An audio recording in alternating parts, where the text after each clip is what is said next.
Yeah, man. Right. And How'd he you has in how'd you know him? grew up. How'd you,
one.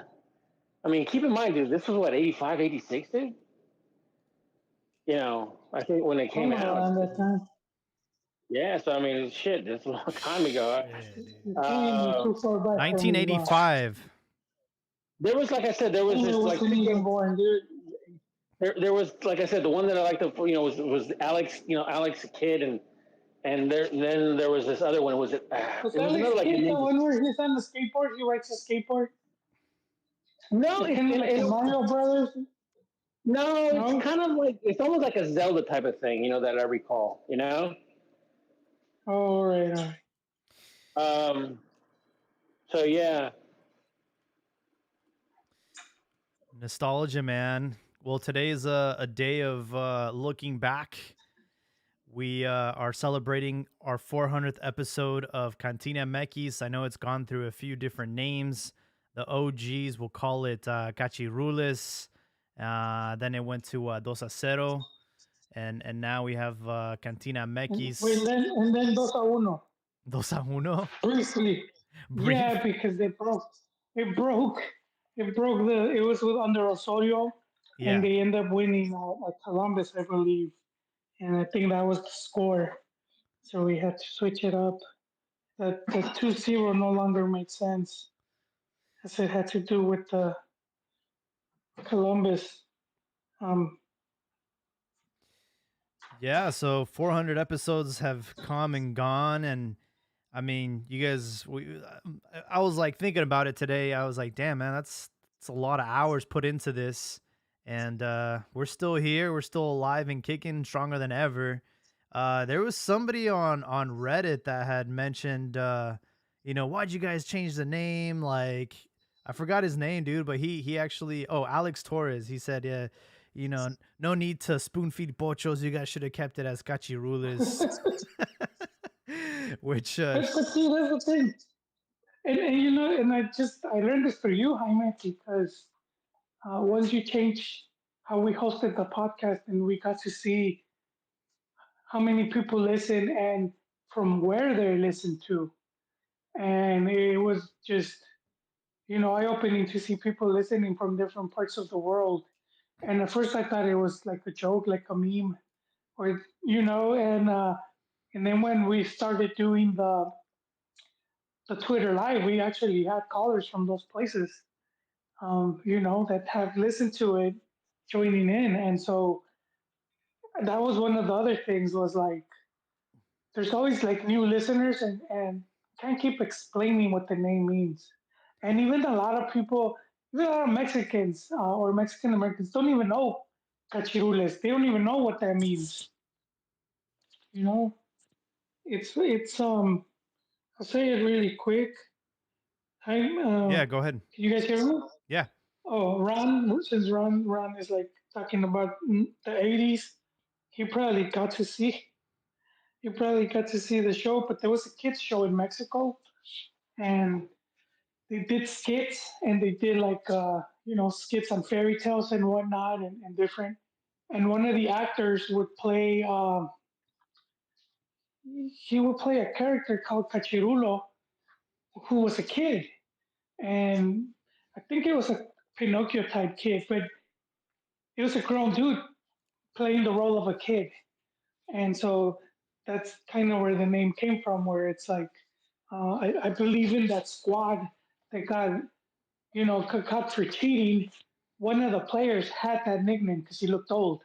And I wrote, well, I don't even, I have to check, I have to double check. 'Cause I don't know if he was one of the overage players, but that used to be a joke. I don't know if it was amongst the players, and they call him El Cachirulo. And, and then when it broke out that a lot of these guys were overage, that was just an easy, it was easy just for the media to go cachirules. And so that was sort of like the inside joke for us. You had someone old pretending um, to be a kid, and we were like pretending to be like journalists or Okay. radio host and stuff. And that was sort of like the inside joke. Even though we did end up doing what, well, some of us had already been doing it, but for the majority, all ended up covering games and doing interviews. I mean, even Pern got to interview or ask a question to Klinsman. Jurgen Klinsmann. So you go from pretending to actually doing some of this stuff, and that was part. This part was made it fun. Absolutely. We wouldn't be here without the listeners, and we appreciate y'all over the years. You mentioned about the geographic locations, 93% in the States, 3% in Mexico, 2% in Canada. And then we have a bunch of less than 1% in the UK, Germany, Slovakia, Czech Republic, Spain, France, Argentina, Japan, Colombia, Singapore, Australia, Brazil, Peru, Philippines, Hungary, Guatemala. I could keep going. It goes as far as Qatar, Bangladesh, Croatia, Thailand, the Dutch East Indies. So we're worldwide. We are worldwide. So yeah, it's been an incredible ride, and happy to obviously discuss the current events that happened today. We had Mexico have two friendlies over the friendly break, a tie against Australia, a tie against Uzbekistan, and then we also have some other pending things from last week. Marcelo Flores. I think that's going to be a good conversation, and then the upcoming Super Clásico. But I wanted to start with y'all, the OGs, man. Like, well, out of the 400 episodes, is there anyone that comes to mind, or maybe one of your favorite moments on Cantina? That one I mentioned with Fernando asking Klinsman if about the bunker ball. That was hilarious, dude. I don't know if Ron has any moment that comes to mind. I have to agree with Hoyley on there. Having Pern ask Klinsman about the bunker ball and then just seeing Klinsman's face. That was hilarious. We got to find a link of that. I've seen it. I've seen it countless times. It's just so funny. It's like giving someone a backhanded compliment. It's it's like, hey, you guys are playing really shitty, and it seems to be working. Is that going to be your strategy moving forward? Pretty much. He's just like, no. Yeah, and for the record, that wasn't our intention because we've always been respectful of when we go to games and do interviews and at the press box and at and press conference and all that. But this guy, man, he had no filter, and he, he would just we would tell him like don't troll people or stuff, and he didn't care, man. He was gonna Yeah, he was Ben going to was do it. gonna turn it.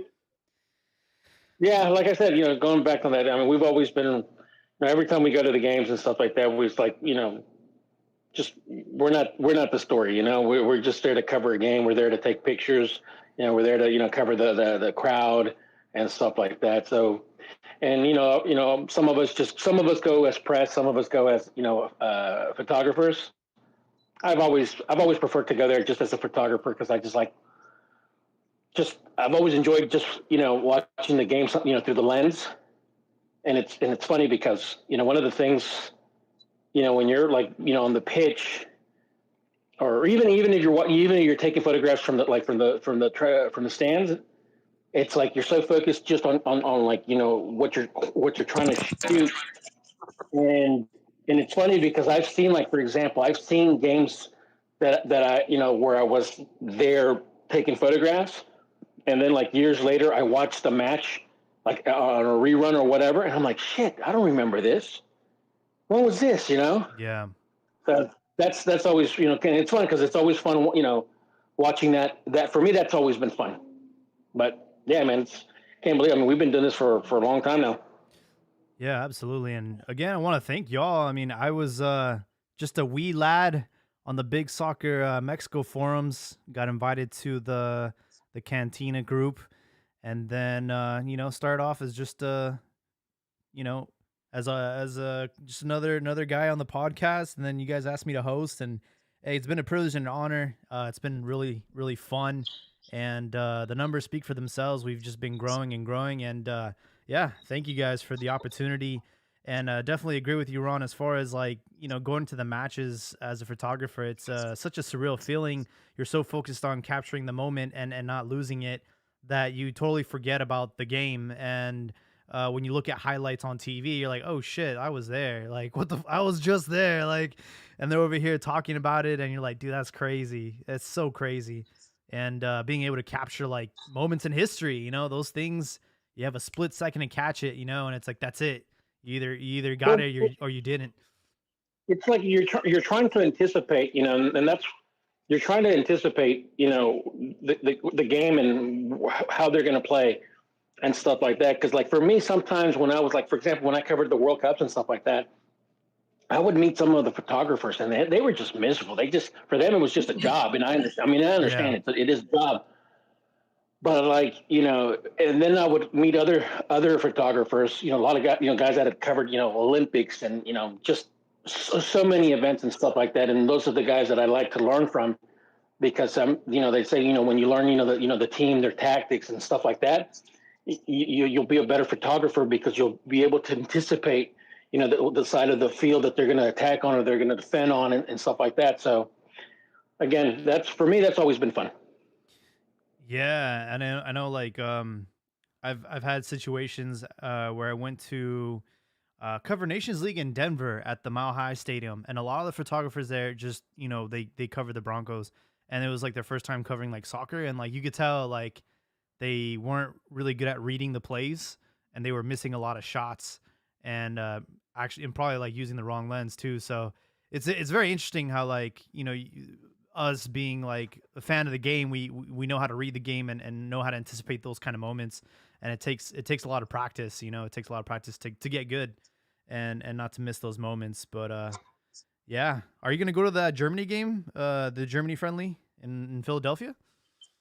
Unfortunately, I'm not. My kid brother is going to be a first time father, Oh, nice. so I'm actually going to go out of. I'm going to be out of town. Oh, I'm okay. basically going to spend about a month and a half with my family out. So I'm not gonna be in the Philly region. Oh, for sure, for sure. Yeah, so Mexico announced that they're gonna have two last friendlies to end the season or end the year, I guess. The game in Philly, which was already announced, and then there's gonna be a game on December 18th, if I'm not mistaken, against Colombia at the Memorial Stadium in Los Angeles. So last two opportunities for the fans all over North America to see Mexico play these Moledo games that have been they've been hard to watch. Today we had a very interesting match against Uzbekistan. I don't think the Mexican national team gave them any kind of respect.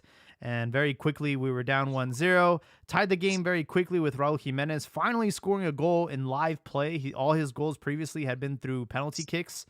And then we're up 2-1, I think. No, we're down 2-1 before halftime, then 2-2, then 3-2, and then just when the game was about to end, Guillermo Ochoa, man, se la comió, and the game ends 3-3 in a very a bad sour taste in everyone's mouth. And I think the fans were not happy with the two friendlies that happened in the last few days. I don't know what you guys feel about Yeah, Jimmy Lozano. it does look bad. 5 goals in 2 games against opponents that lower caliber. So but I mean that's what these games are for, friendly games, to try out players, try out tactics. And I don't put that much stock in it. I see people already losing their shit. Um, but I think if you're not gonna like this is the type of games where you're gonna try out things, not an important match here in Copa America. You're gonna say, oh, let's see how this works out. I don't know, man. I was looking at today's game, and it was pretty bad. There was a play by Tiba Sepulveda who has gotten a lot of criticism. You know, a lot of people think that he's not good enough to play for the national team, that he's just like a, you know, kind of like Hector Reynoso, makes a lot of stupid mistakes. And this is the first time I've ever seen this happen, bro. I've never seen a player take a tackle like diving head first, bro. Like, who does that, man? He does, dude. Yeah, that was something else today. And then, you know, you had that really weird goal from Antuna. You know, the defender was just trying to clear it, and Antuna sticks his leg out, and it deflects, and it goes in the back of the net. It was just like a weird goal. And, you know, I don't know if teams watch tape, but all you need to do to defend Antuna is to anticipate his cut. And then that's it, bro. You take his lunch money every single time. He does that move every single time, and I don't understand how defenders fall for it every single time. Good enough. He's going to be in the second World Cup, Jaime. To all his detractors and haters. I'm pretty sure he will. Dude, if Antuna makes it to the next World Cup, estamos jodidos, man. I think at this point it's only like injury, like they would sideline them. Yeah, all I know is that we're regressing, right? We had Chucky Lozano return to PSV after his stint in Napoli, and Tecatito has returned to Rayados. So, you know, our two most talented wingers, I guess, are regressing. The good news is we do have some like fresh blood, right? We had Chino Huerta make his professional Mexican debut for the national team against Australia, and he got the game-tying goal off a volley, which was a perfect way to debut for the national team. And then he actually got the start today, and then they took his lunch money, man, almost every time. He did get a nutmeg, but that was basically it. You know, I think like the TUDN cast was really riding him hard and praising this guy, but it's like, yo, we gotta slow down, you know, calling him the Mexican, you know, Mo Salah and stuff. It's like, we do this every time, bro. We always hype up these players, and for what, man? Like they're pretty average.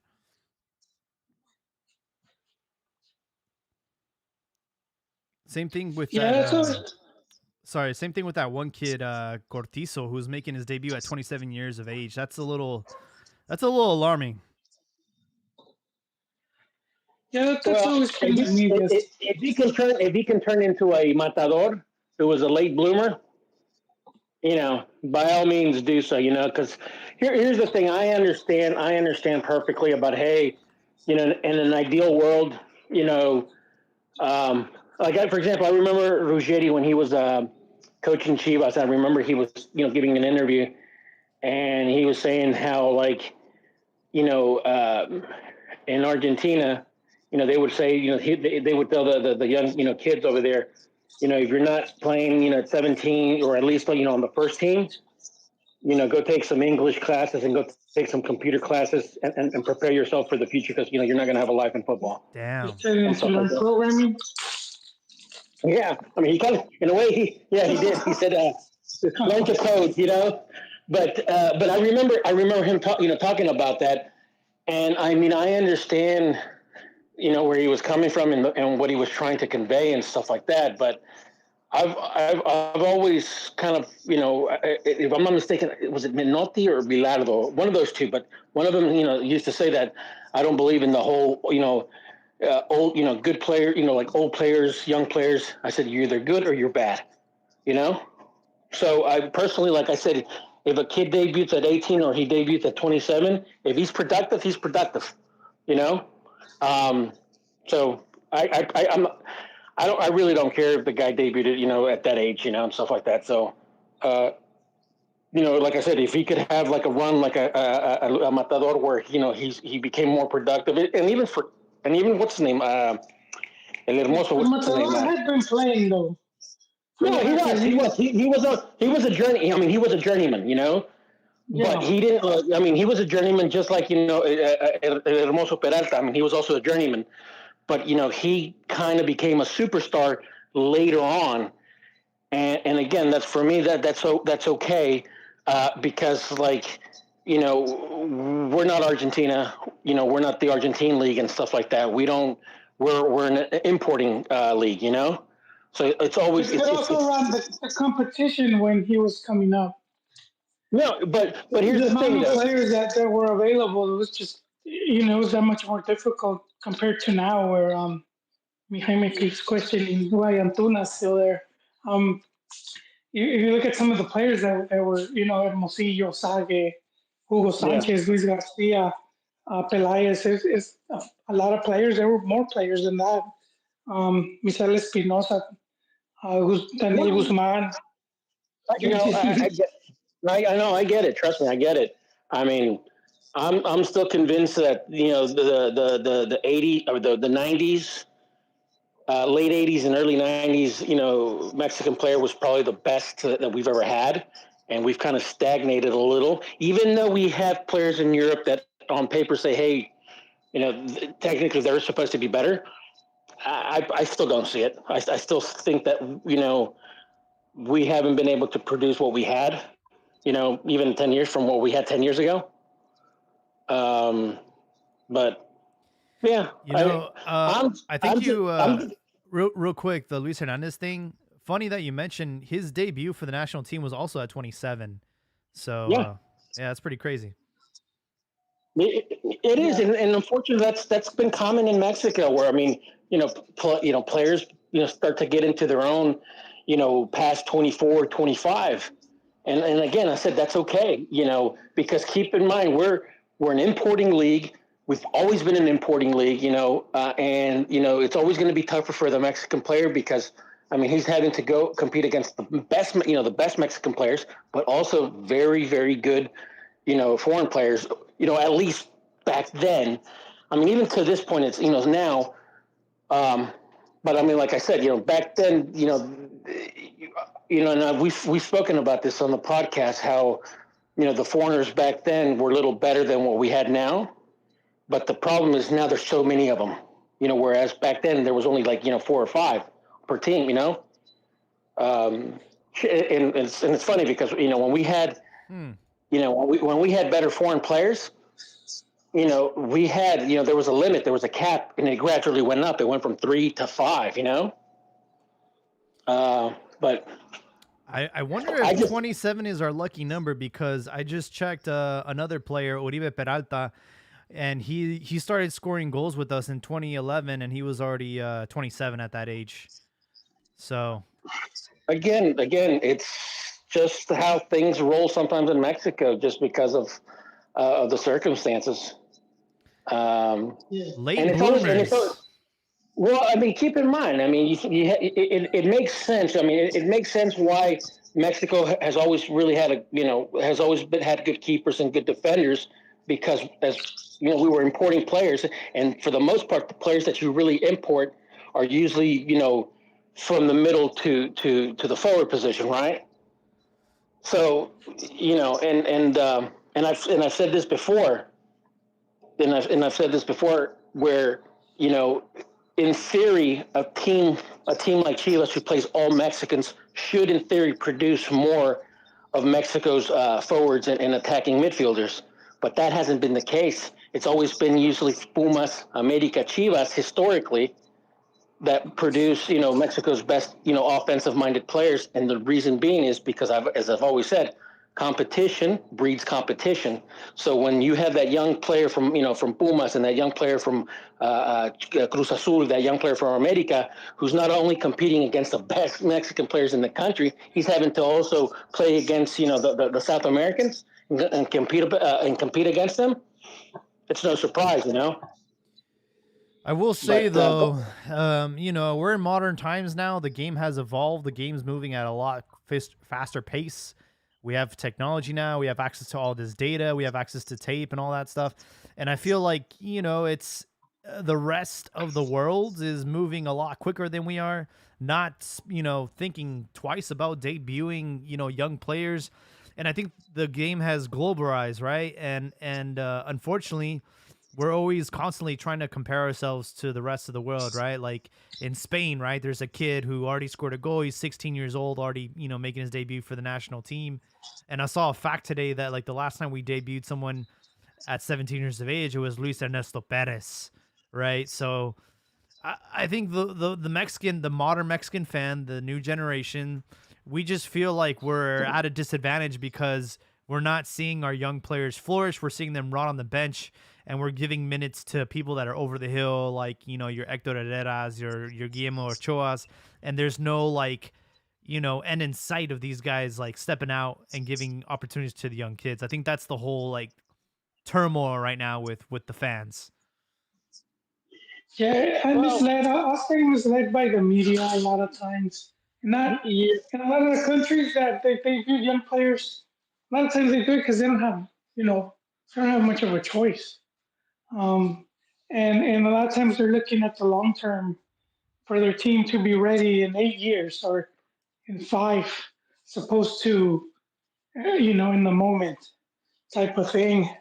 Um, it's true. And going back to what Holly said about the media, sometimes just blowing this out of proportion, and you can tell that they are blowing out of proportion, and that they haven't really analyzed it properly. Because when you look at the elite, I'm talking. When I'm saying the elite, I'm talking about Germany, I'm talking Argentina, I'm talking Brazil, and stuff like that. And you see their rosters from one World Cup to another. Anywhere from 50 to 70% of the players. It's not like it's a new it's a brand new squad every other 4 years. A lot of these players are doing 2, 3 World Cups. So I mean it's I think the Mexican media is overplaying this about hey, we're the what is it, the sacred cows and stuff like that. We need to we need to renew the team and stuff like that. That's not just a Mexico problem. That's a global problem. Because like I said, you can analyze those squads and go back, the 2018 World Cup, the 20, the 14 and stuff like that, and you'll see those teams, those strong, even like the elite teams, and even the ones that are right below, where you'll see a bunch of those players. Like I said, they play 2, 3 World Cups, and if they can do it,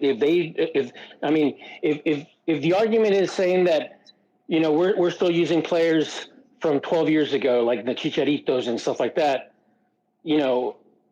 but if Germany can do it, and I understand that Germany is a bad example right now because they're just after Mexico basically gave them the Chile Nacional, it's been downhill for them, but But I mean, it does show how the game has changed, where it's more competitive, and even teams that aren't historically known, like in this case, Uzbekistan, can now, you know, can now put forth a competitive game as opposed to before when they would get squashed, and because these were teams that were basically just starting from zero, and now it's like Even you Saudi could get Arabia, coaches. in the World Cup, they beat but Argentina. Well, that, here's the thing. Here's the thing, though, and we played Australia. We played Uzbekistan and stuff like that. But really, does anybody? And this is where the analysts really need to do their jobs. And I'm sorry, but in the Mexican media, they don't. And it's been like this since I can remember. When Mexico plays against a quote unquote lesser opponent, we don't know anything about them. You know, we don't know where their players play from. And we expect that Mexico should basically just roll over them, just beat the shit out of them. And it's not like yeah, that they're just anymore. I going off mean, of they're just going off of the name. yeah, they're just going off the name, and it's like, no, these guys are professionals, and in reality, and this is one of the things that prior to like the exodus of the 2006, where you started to get more Mexican players abroad. One of the things that would help Mexico out in the global stage is that most of the players played domestically. They played together, And many times, like the teams like from South America or even Europe that didn't know much about Mexico or didn't know about their leagues and stuff like that, they'd get their fucking asses handed to them, and it's like, whoa, who the hell are these guys? And sometimes you have to, I mean, wonder. You have to. It was evident today, man. These guys do not play with each other, especially the center backs, man. They look completely lost. Yeah, and like I said, and sometimes it's because it's a combination of. Well, I mean, let's just face it. Right now, Mexico does suck, but it's also. I understand that these, Australia, although a lot of their players play, their league has gone a lot better. Like their league has improved a lot. They have a lot of players playing, internationally and stuff like that. So playing against Australia and getting that 2-2. Now, technically, I understand that, historically Mexico is a better team, but right now history doesn't play into this. And they are a formidable squad. You know what helped Australia? They moved regions. That's what helped them. Of course. And like I keep going back, competition breeds competition. You're not going to get any better playing against Fiji. You're not going to get playing, against New Zealand. Yeah, I think and that's those their rivals. I don't think they even had pro leagues. No, even have. And it's funny because I mean, Mexico should be doing what Australia, did a couple of years back. Of wanting to improve and get out of the federation that's holding them back. But see, that's why I mentioned the leagues. But there are leagues here. Yeah, so you can't use that argument of, these teams don't even have a stadium. Yeah, but here's the thing, though. Australia moving to the to Asia is a great thing because you have, at least in that Asian Confederation, you have, for example, South Korea, you have Japan, that in the last 20 years, basically what 1994 was for U.S. soccer, 2002 was for Japan and Korea. Yeah. And in the amount of their fan base has increased just, tenfold. Their league has increased tenfold. And they're formidable teams. They're very well disciplined. They're fast as hell. And obviously, when you add the culture, and their fans are great, man. They clean up after themselves. Yeah, the players too.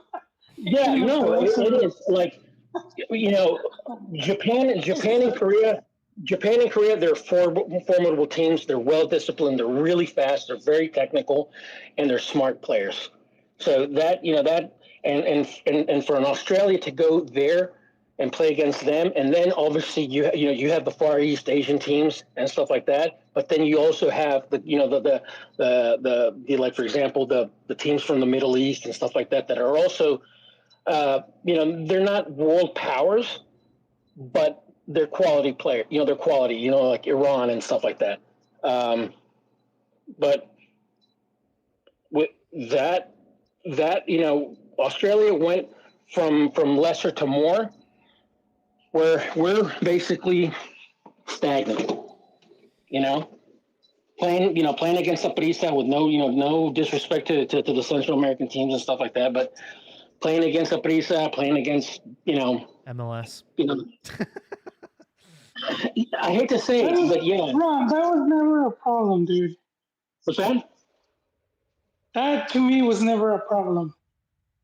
But the thing about it is, when you win 18 or 20 out of 21, club competitions, how are you improving? When you were going up against, and I hate to beat this, this drum and stuff like that, but when we were facing, the South American competitions, where you stand. You're constantly taking, a daily quiz every day, and right now, Mexico doesn't have that. It doesn't have that at the club level. It doesn't have that at the national team level. I just found out that we're going to have to qualify for the Copa America. Yeah. And how does that, and that pisses me off because Mexico, in fact, it wasn't even the federation. it was the promoters, those evil promoters, you know, that made that deal. But I mean, like I said, you know, this is probably one of the worst Mexican teams, or you know. Well, let's wait. First, we need to clarify something because it's not Copa America. It's like a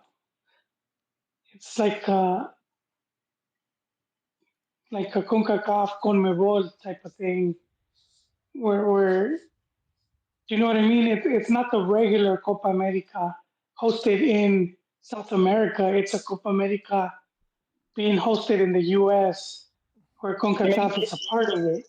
but So it's if an it was official a Copa America. well, yeah, but I mean, still, if it was just a CONMEBOL version, I'm sure they'll roll out the red carpet for Mex. This is just CONCACAF, Well, the trying to guy, cash in more. what's his name, Dominguez, the guy from the South American president club, you know, confederation president. He's gone repeatedly on record. It's not because of us. The invitation is there. We want the Oh Mexican yeah, teams there. You know, They want the cash cow there, of course. and I don't blame them. But at that point, it's a win-win. They get more money. Mexico gets better competition. But right now, again, like I said, unfortunately, you know, the powers, you know, the suits in Mexican Federation, they decided to hitch their wagons with the U.S., with MLS, thinking long term. I'm not seeing it yet, you know, and I'm not seeing it, and I really don't think it's an equal partnership, because the comment, like, you know, that comment that what's his name, was it Don Garber said, you know, what did he say? Oh, we're not going to play a game. We're not going to play any league's game in Mexico. Oh, okay. So it's not even a partnership here. It's basically just an exploitation. You know, the Mexican Federation, they basically, you know, hitched their wagons onto the MLS, you know, U.S., you know, wagons, thinking that, you know, their product was going to improve, that we're going to make more money, and blah blah blah blah blah. And look at us now. so you think, but I mean, it's just started. I don't think Mexico's problems have anything to do with MLS or It all anything. makes it. It to me, it's not a coincidence. For me, it's not a coincidence when basically you know, the last year that Mexico played in a South American tournament was in 2016, right? So 2015 was Copa Libertadores. 2016 was, what do you call it, the red wedding. You know, that ass whipping that Chile gave us. But I'm saying, after that, it's just been downhill. It's been downhill for the league. Yeah, It's been downhill for. that's more because of the league, like the league with the increase in foreigners, and But then even the league structure, we the have, short season with 12 teams. You could be 12 and you still have a chance. And I but think all not to we have mention with changed. We have changed the format so many times. We went from, long format to short format. That, we had it where it was in groups. We had it where it was, so with the the 12 best teams, save and stuff like that. We've had repechajes before. We took out the repechajes. We did away goal. We took away the away goal. So I mean, the format has changed and stuff like that. But now, and again, going back to 2015, for me, that's when it started to gradually get, the problem starting to get like really serious. It's like, oh shit, we're out of Copa America, we're out of Copa Libertadores. And then you add the fact, you take away the competition, and then you dilute the competition by doing stupid things like doing the best 12, and then doing the promotion and relegation, putting that on pause. But for me, I don't even think that that's a major issue. The promotion relegation. I don't see that as one of the major root causes of Mexican soccer's problems, because, and I've told you this before, Mexico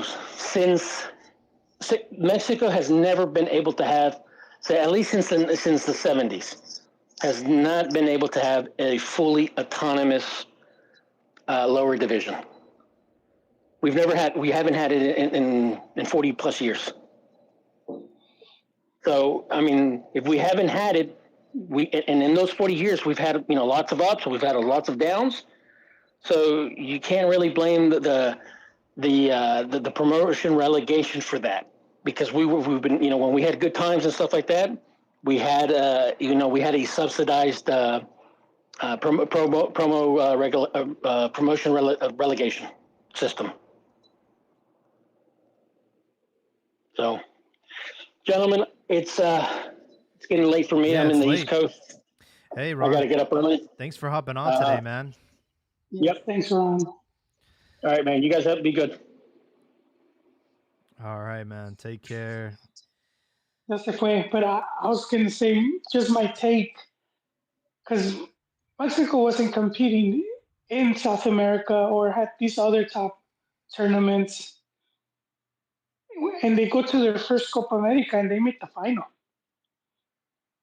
That was 93, 93. dog.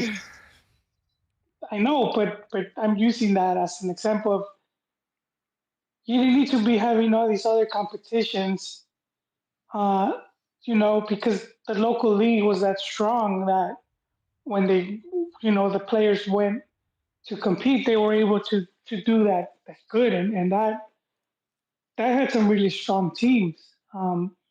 Even the Colombian team and Mexico played them.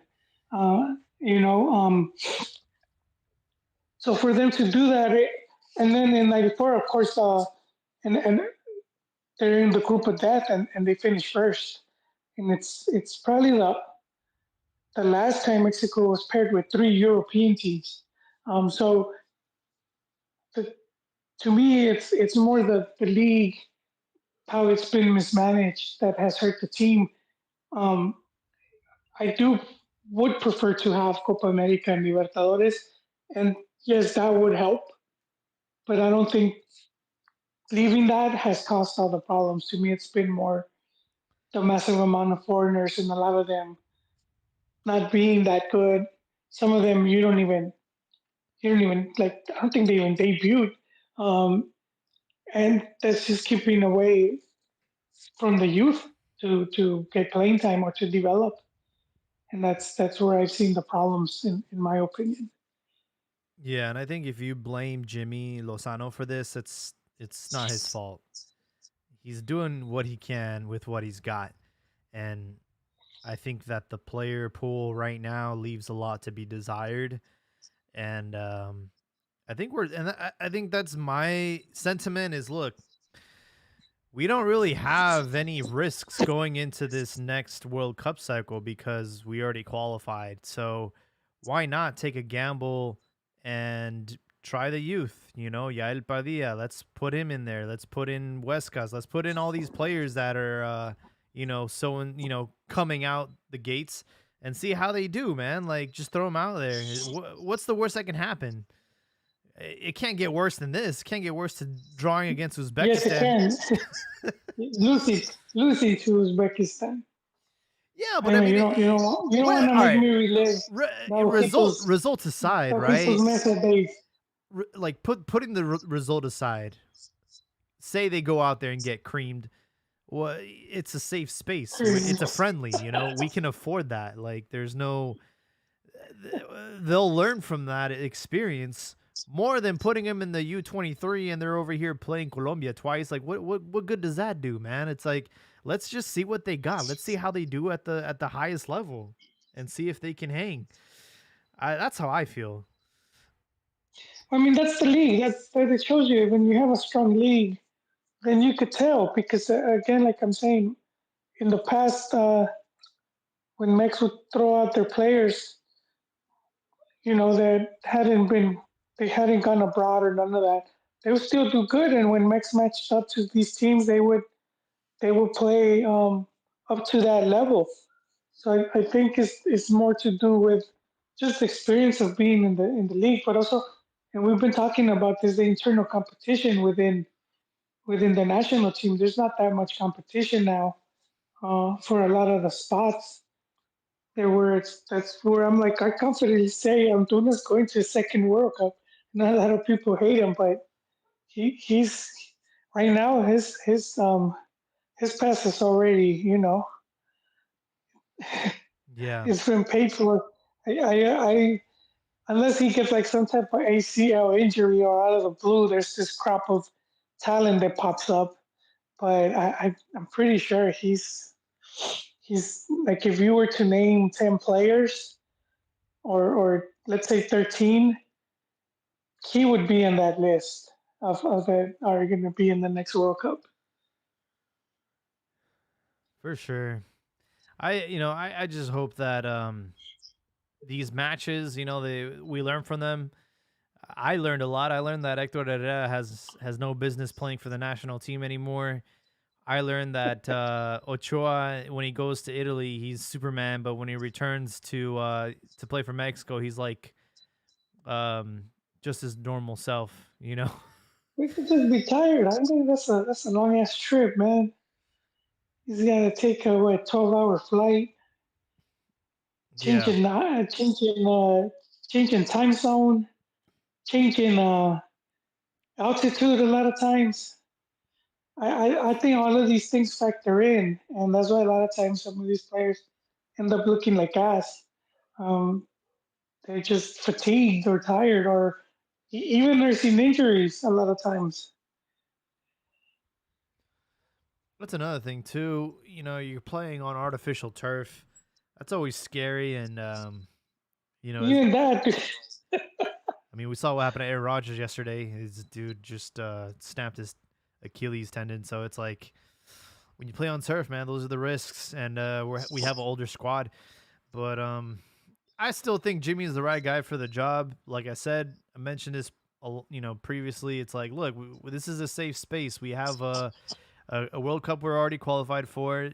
It's time to try out the young gun, the young coach who has the ambition, and it's also time to gamble on our youth. It's now or never. The next World Cup after this one, it's back to having to qualify. So you have this one in your backyard.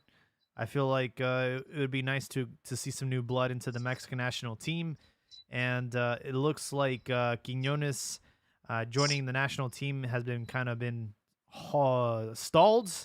He like failed his exam to get citizenship. damn. He thought he could just show up and he's in. Majority of Portugal was failed at Jaime. I know I would fail it for sure. I don't know what I would get. I think a Depends lot the of question. I think a lot of pochos would fail the American one too, bro. Some Americans would fail it. Like, Yeah, but what do the 50 stars represent? I don't know. On the American flag. Um, we had Marcelo Flores. We've been talking about this guy. They've been blowing smoke about this kid. He plays for Arsenal. We expedited his national call up because it was either us or Canada or even England. So we expedited his debut to the national team to get dibs on him. He goes to Arsenal, or he's already at Arsenal. He's been playing for the under-23. He gets loaned out to second division Spanish team, doesn't get any minutes, and now the biggest shock is that Tigres have bought him on a permanent transfer, and he'll be playing in Monterrey. And a lot of people have lost their shit, man. yeah, I don't know. I think they get their hopes too high with some of these players, and it seems like they don't learn from previous, what we've seen with previous youth players. And if him as a player, if he's not getting any good offers in Europe, then why would they expect him to stay? You know, and it's for most people's like, dude, you're not gonna pay him to stay over there. You're not gonna pay him if he ends up having to retire. So that's the one thing I always have to, I'm like a broken record. Ultimately, you have to secure your future. and do what's best for your career. It's that's the business side Yeah.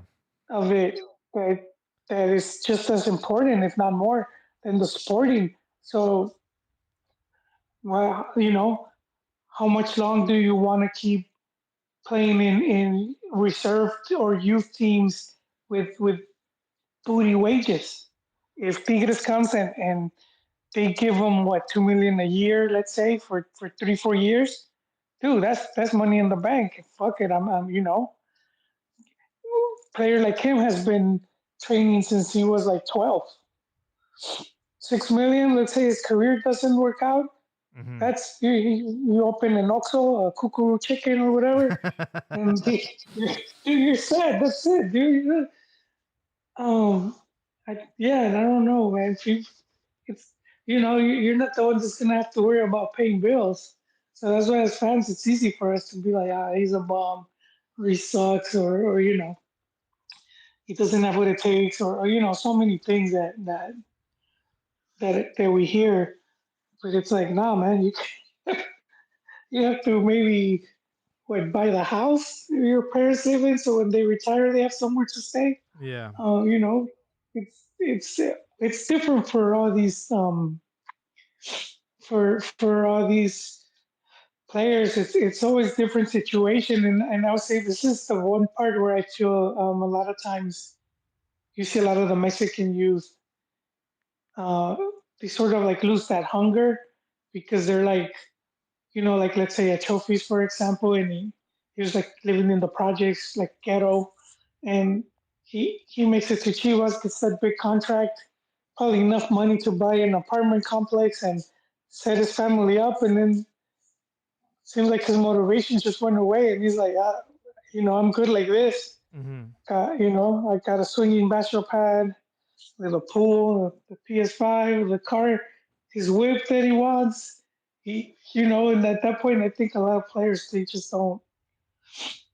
They just sort of seem to hang it up compared to like in South America where they're still getting paid peanuts, and even when they go to Europe, a lot of times they're still getting paid peanuts. So I mean, they're still fighting for that, and we're seeing it now too with the options where we saw the one player from River Plate. I forget his name, but he came to MLS, and the European team didn't want to pay for this clause where he would be guaranteed like 5 or 4 million, and the MLS paid it. But I mean, dude, that's it. He secured his family's future right there. Yeah. I would do it. Yeah, I would like to go to Europe, but if I could secure, my family's well being, that's gonna be number one for me. Yeah, I mean, with the whole Marcellus Flores thing, number one, I really did feel like it was a lot of hype. It was the the hope. It's exciting when you have a young prospect at a club like Arsenal. It's like, oh man, this could be something special. And they show highlights of this kid, and he's doing great. He's scoring goals, and I think people really start to like get excited about this kid, have high hopes for him. And obviously, it doesn't feel good when you see like a team like Tigres just be like, yeah, let's kill his dream and let's bring him to Liga MX. And look, like I'm not against him going to Liga MX. I think it's great for him right now. Like he's finally going to be playing in the first division. The problem is I don't think Tigres was the right choice because they have too many options. They have Linus, they have Cordova, That's and true. and they have foreigners. This dude is just going from a European bench to a Mexican bench.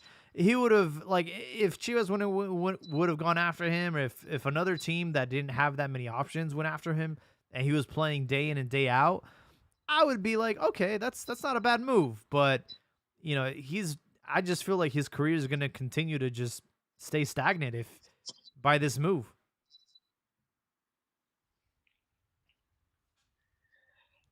Yep. I mean, in that, in that sense, yeah, that could be tough. But Yeah. I'm thinking if Tigres they make that purchase, they must be, they must figured something out. He's use him as a sub, perhaps. See if he could break into that team and see what happens. We'll see how it goes for him.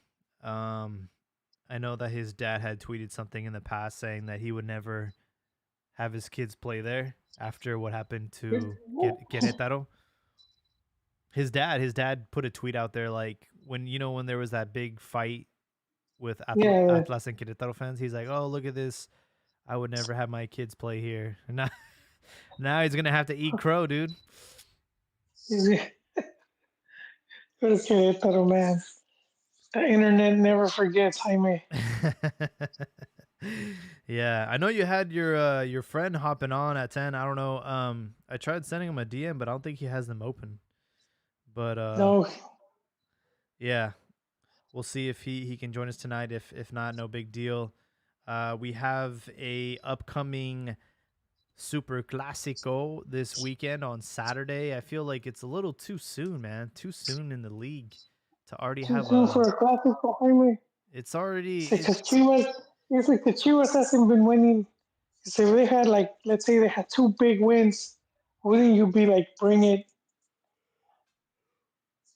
I don't think the current like run of form has anything to do with it. It's the fact that it's match week 8 and we've only restarted the league just after a huge hiatus for the Leagues Cup. So I just feel like neither team is really going into their final form yet. And I would have liked to had this played a couple fixtures from now. Um, but as of right now, Chivas on back-to-back losses against Santos and Monterrey.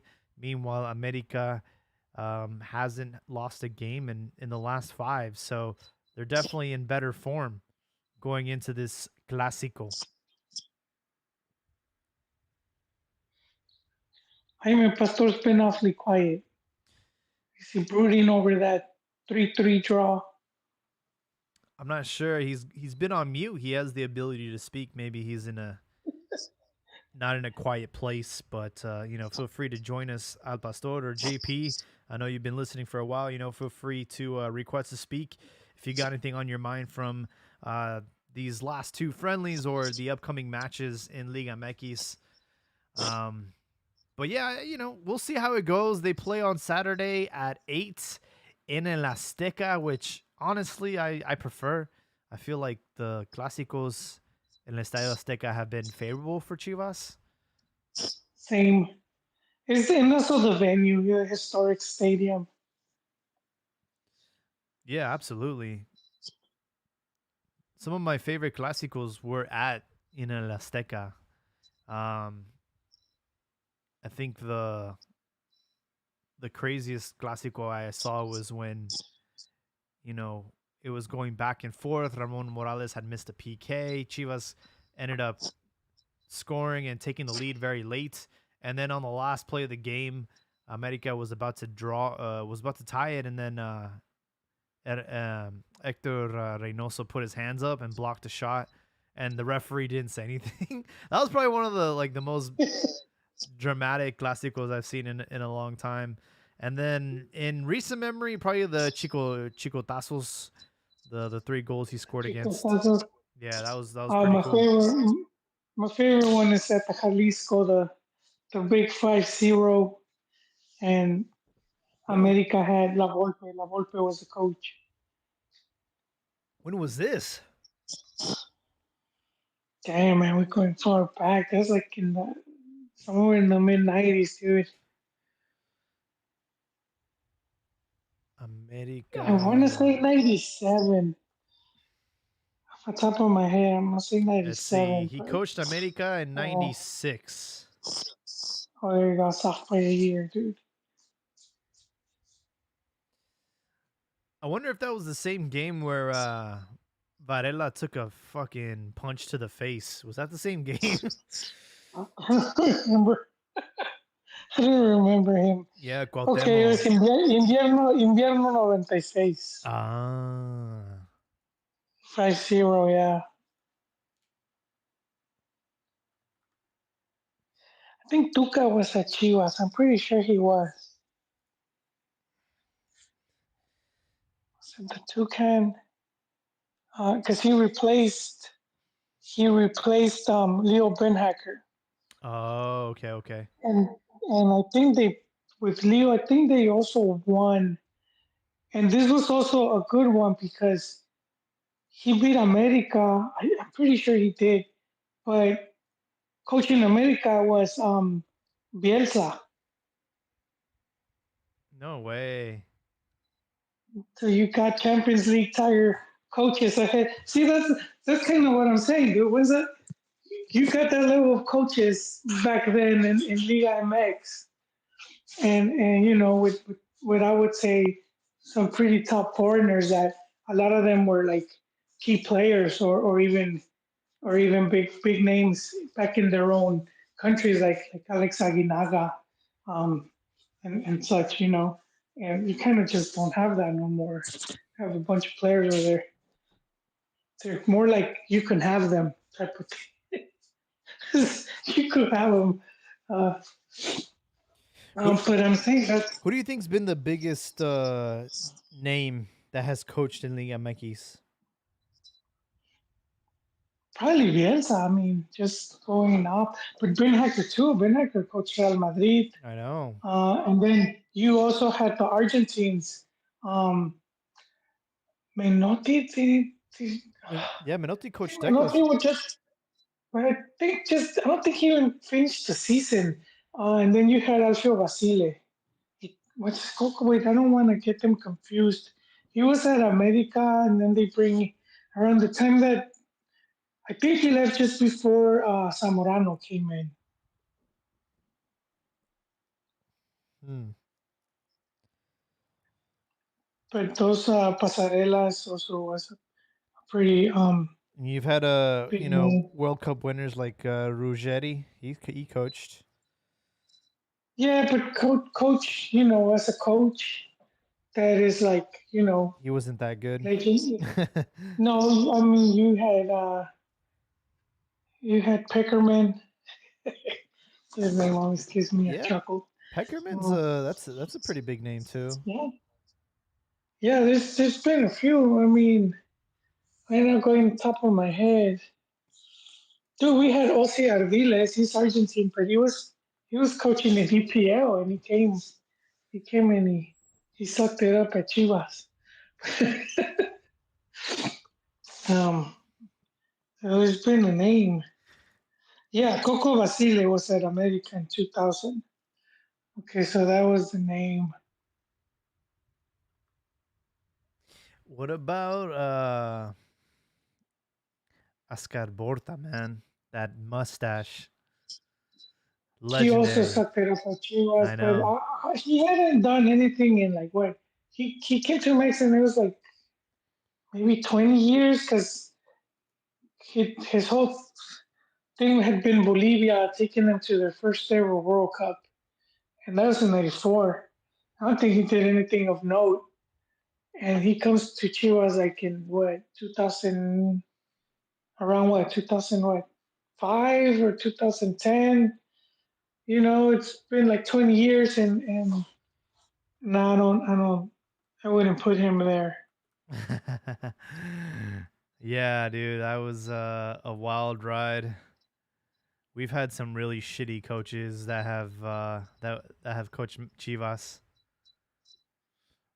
Like that guy that always looks drunk, and he was an assistant to was he an assistant to Hugo? Yeah, look, wait, look. So I looked up Ossi because Ossi Ardiles. So he had already coached Newcastle, West Brom, Tottenham. Then he came to Chivas, and then it kind of went downhill from there for him. He didn't even he didn't even return to the EPL. I think he was good. I think he always did suck. He has a long career though, so Ar- always 1 year, 1 year Ardiles? at a yeah. Osvaldo Ardiles. Croatia, Tottenham. He had coached Tottenham? What the fuck? Ah, that's crazy. He's quite the journeyman, dude. Yeah, his his Chivas stint wasn't nothing to write home about, but a lot of fanfare because he's coming from England, and yeah, no, nope, nope, no. But I think that having a match and two coaches like that leading the two big teams, I'm like, damn, we haven't been there since. At least for coaches that have coached at that caliber. Yeah, man. It's been a while since we've had some influential coaches. I do like Larcamon though. I think he's been a great addition to the league, especially what he was able to do at Puebla and then winning the Champions League with Leon. I think that's a pretty big accomplishment. But Yeah, as far as like Mexican coaches, yeah, it's another problem we're having. It's like you don't really see too many young ones getting a chance, and the ones that do aren't doing that well. I know Pollo Briseño got he's working on his coaching license. You imagine, bro, him being the coach? you never know, dude. Like look at Piojo. That's As true. a player, just known very rowdy, and he's been a really good coach. Probably not the best timing. He got let go from Tijuana. Here it is. I found it, dude. Uh, it was the last long season format tournament that was played in Mexico What are you talking about? when Ben Hacker played against Bielsa. Oh, okay.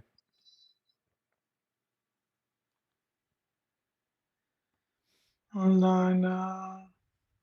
Where is it? Where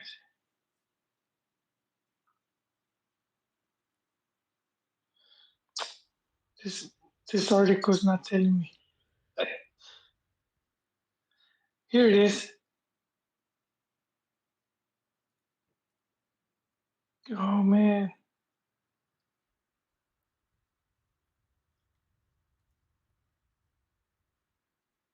Yeah, it says Bielsa was in the bench and Ben Hacker was at Chivas, Damn.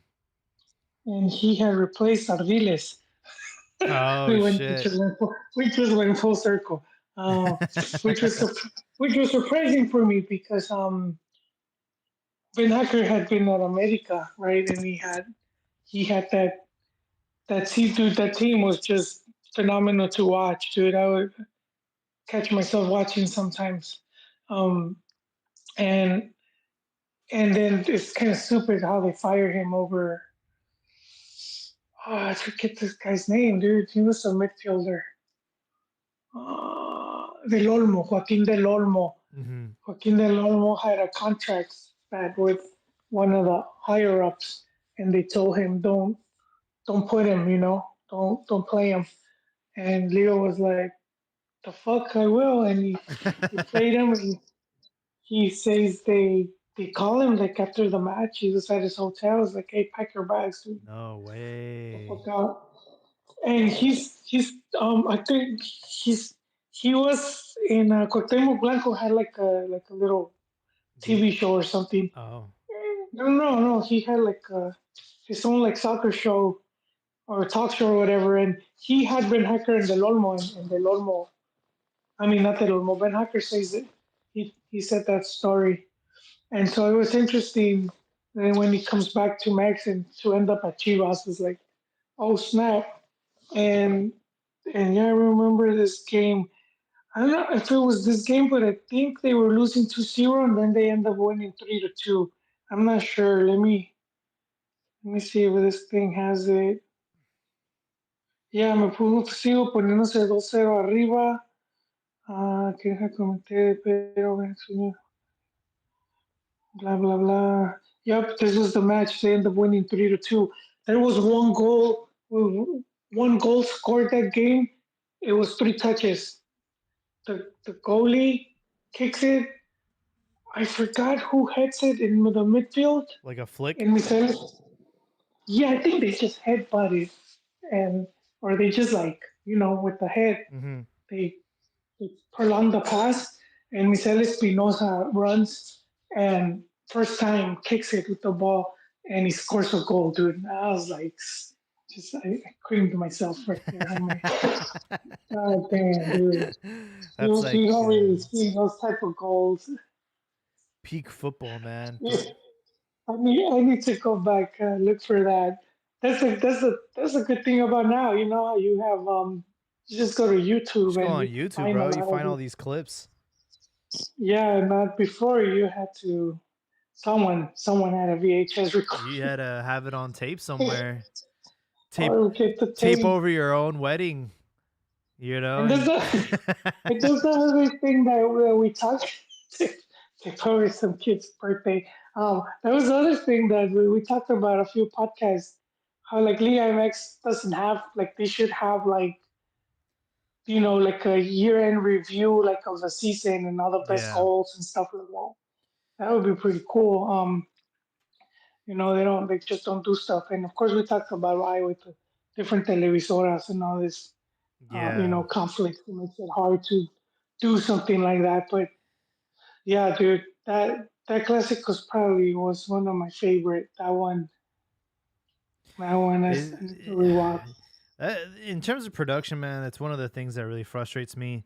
I can go on YouTube and find all of Chicharito's goals that he scored for Manchester, and Manchester themselves created that video. Same thing with Raul Jimenez. We can look at all his goals at Wolves. You just go to Wolves' YouTube channel; they're all there, dude. I'm like, you can't go to Chivas YouTube channel and try to find all of Omar Bravo's goals. Like, you gotta fucking find some guy who's got like 3 subscribers who took the time to upload like all these clips, dude. You're like, what? You're like, how, bro? How? In these modern times, dude. There was that whole like Chivas TV subscription that I don't even know who still pays for it, but it's like you would think by paying for that you would have access to all these archives of all this footage Yeah, that they have, man. Like, no, that was poorly done, dude. They just threw it. I think that was just Chivas' attempt to try to like negotiate a TV, TV, a yeah, juicy TV deal, and then they just had the misfortune of it was around the time of the Disney. Hey, are we going that back? Uh, remember Disney buys Fox, yeah, but Disney already owns ESPN, so they don't need Fox Sports. But now Fox Sports is broke without mm-hmm. I think they cut out Fox Sports and the Fox News, and then they just took like the movies and they took everything else, The Simpsons and all that other stuff. Um, but they lost a lot of money, dude, and so now it's like they're not in the market of paying because how you had at one point Fox Sports World, right? Fox Sports Americas, and they would have all these leagues and tournaments, and all of a sudden it's like, man, we is I broke. know. So that was one thing for Chivas, and then Telemundo links up with NBC, like NBC buys Telemundo, NBC. right? And they put their money on. They're like, we're going EPL, man. So they put all their shekels into the English Premier League, and that just. And then you And the got all World this Cup other shit. rights. Yeah. And then that all that shit's going on in the U.S. So then I was like, oh snap! They were expecting a juicy contract, and now like not anymore. And then in Mex you kind of have I don't know what happened. I think TV Azteca took a hit. Well, both TV Azteca and Televisa took a hit because you started seeing all these the televisoras that came in, Claro and with the streaming. Yeah. you know, and the availability of other stations and leagues. And now it's like the money's just not there anymore. And now they couldn't, because I remember this was like an argument I had with Juwan, because he was saying Chivas should be making more money because they were at one point, I think five televisoras were showing Chiva games, like five different Oh wow, they were outlets. like double dipping, huh? Yeah, and I was like, no, dude, it doesn't work that way, because before, when Chivas was like an open TV Televisa, their viewership was 11 million.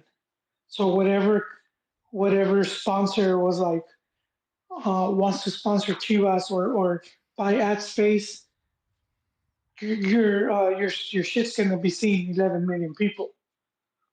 But that's not happening anymore. Now Yeah. that's all divided and cut into chunks across the thing. So now they don't you're not paying for 11 million views. You're paying for 2 million here or there. So it's It's all all like, scattered all over the so place. yeah. So now and that's the other thing where USACH was couldn't get, and that was the part of the reason too. Why, if you saw for a long time, Chivas was they couldn't get any big name sponsorship.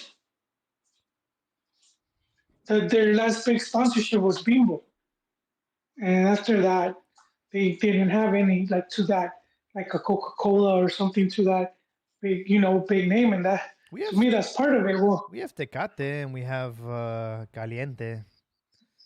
yeah, but those aren't big like that. That were paid like the big money, like um where you get the big juicy deal, and they're Hmm. sponsoring you for, because they've always had like a beer brand somewhere in the back. They had Sol Sol. already. Sol was a classic, man. I really like Sol's logo, dude. And Sol also fucked up the Nike. I thought it was Mex Lube. No, Sol, because Nike did a jersey, and then the Sol logo, they simplified it so that it could blend into the jersey. And Sol was being anal, and they're like, no, you need to put the sun with the rays and throw the Oh. yellow, throw the yellow in there and all this shit.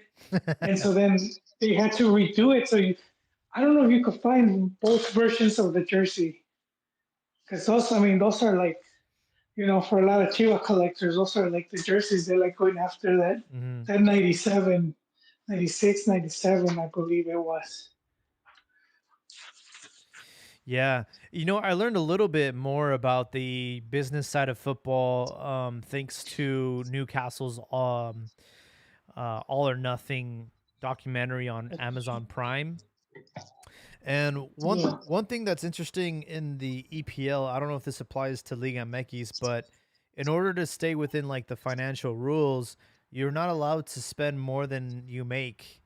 So, they were trying to Hmm. find creative ways of how to um generate more revenue, and I think that was one of the reasons that think about it, man, like these freaking billionaires in Saudi Arabia, they're not used to having to play by the rules. They're used to throwing money at things and fixing them, right? So even if you have like $1 trillion in the bank, you can't just like go into the league and start, spending more money than all the other clubs. So one of the things that they focused on was number one, like you mentioned, the sponsorships. And the most important sponsorship for a club is the one that goes on the front of the jersey. It's the most valuable. That's the most valuable real estate for a club.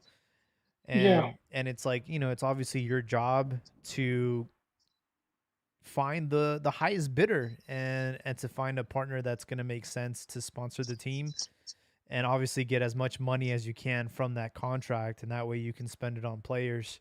So what Newcastle were doing is that they were trying to find like a shell company that was owned by this like billionaire in Saudi Arabia to have them sponsor the team, and then that way they can just give them like a fake contract. Oh yeah, we'll sponsor your jersey for like X amount of money and like overinflate the value of what that company's actually worth. Yeah. Some So fake some Yeah, fake company, it's fake pretty brand. it's pretty interesting how like they're finding ways to like work around it or bend the rules. But they also said like another important thing is like, selling jerseys and um if you own the stadium, like having other events, like that you can make money off of throughout the year. So like as much, the goal is to generate as much revenue as you can, um, and that way you can spend more on players and all that stuff. So yeah, I don't know how Chivas have it. I will say that I'm sure Telemundo offered them a decent chunk of money. Um, but I think they're one of the only few clubs left that are not with or with TUDN. All the other clubs, you can watch their games on TUDN, and Chivas are like the last team to just like you can't. You have to have Peacock or you have to have Telemundo to watch their games here in the states. Aren't they in VIX or some shit like that? Not Chivas. Only sometimes when they are on the road, they'll put a game exclusively on VIX, which is kind of annoying. It's so confusing. Yeah, VIX is owned by like It must Televisa. suck. There you go. It must suck to be a fan in Mex, dude. Where you used to be able to see all these games on open air, and now it's like Yeah, you have to be all over the place looking for a stream or whatnot. yeah. My parents were out there and they said they couldn't watch any Chivas games. Like they didn't know how to watch them. It's like She you, was doing them a favor. you have to have like a you have to have like a internet connection and You- you You're on know. vacation. Why you wanna? ¿Para qué quieres hacer corajes? Dile. Yeah, I remember I used to Enjoy the always vacation. take my summers there as a kid and for the Confederations Cup in 2005. They were doing this thing where they weren't broadcasting the games in real time. Like over the air for free, you couldn't watch them. They would put them on Hmm. Ya de Feridos right after the game had already ended.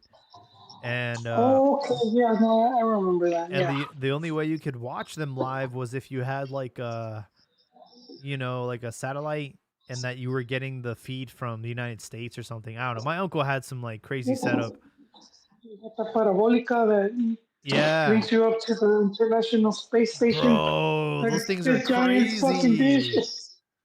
Dude, I had one, but I ended up getting it at the end of it when the small dish had came in, and so it just was pointless to have it. And the format had changed as well, because it was like digital now, I believe. But I used to sometimes catch like the news, like for like the channel for the news, like that they were using to broadcast. Like you would just see the lady standing there holding the microphone, just waiting to get her cue before she could start talking. That's crazy.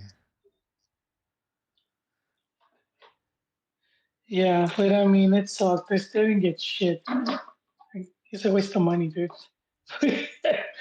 Wait, because I bought it and then like all the mech stuff was now in you know, you had they had like they had already came over here to the US now with in the small dish Aztec America and all that stuff.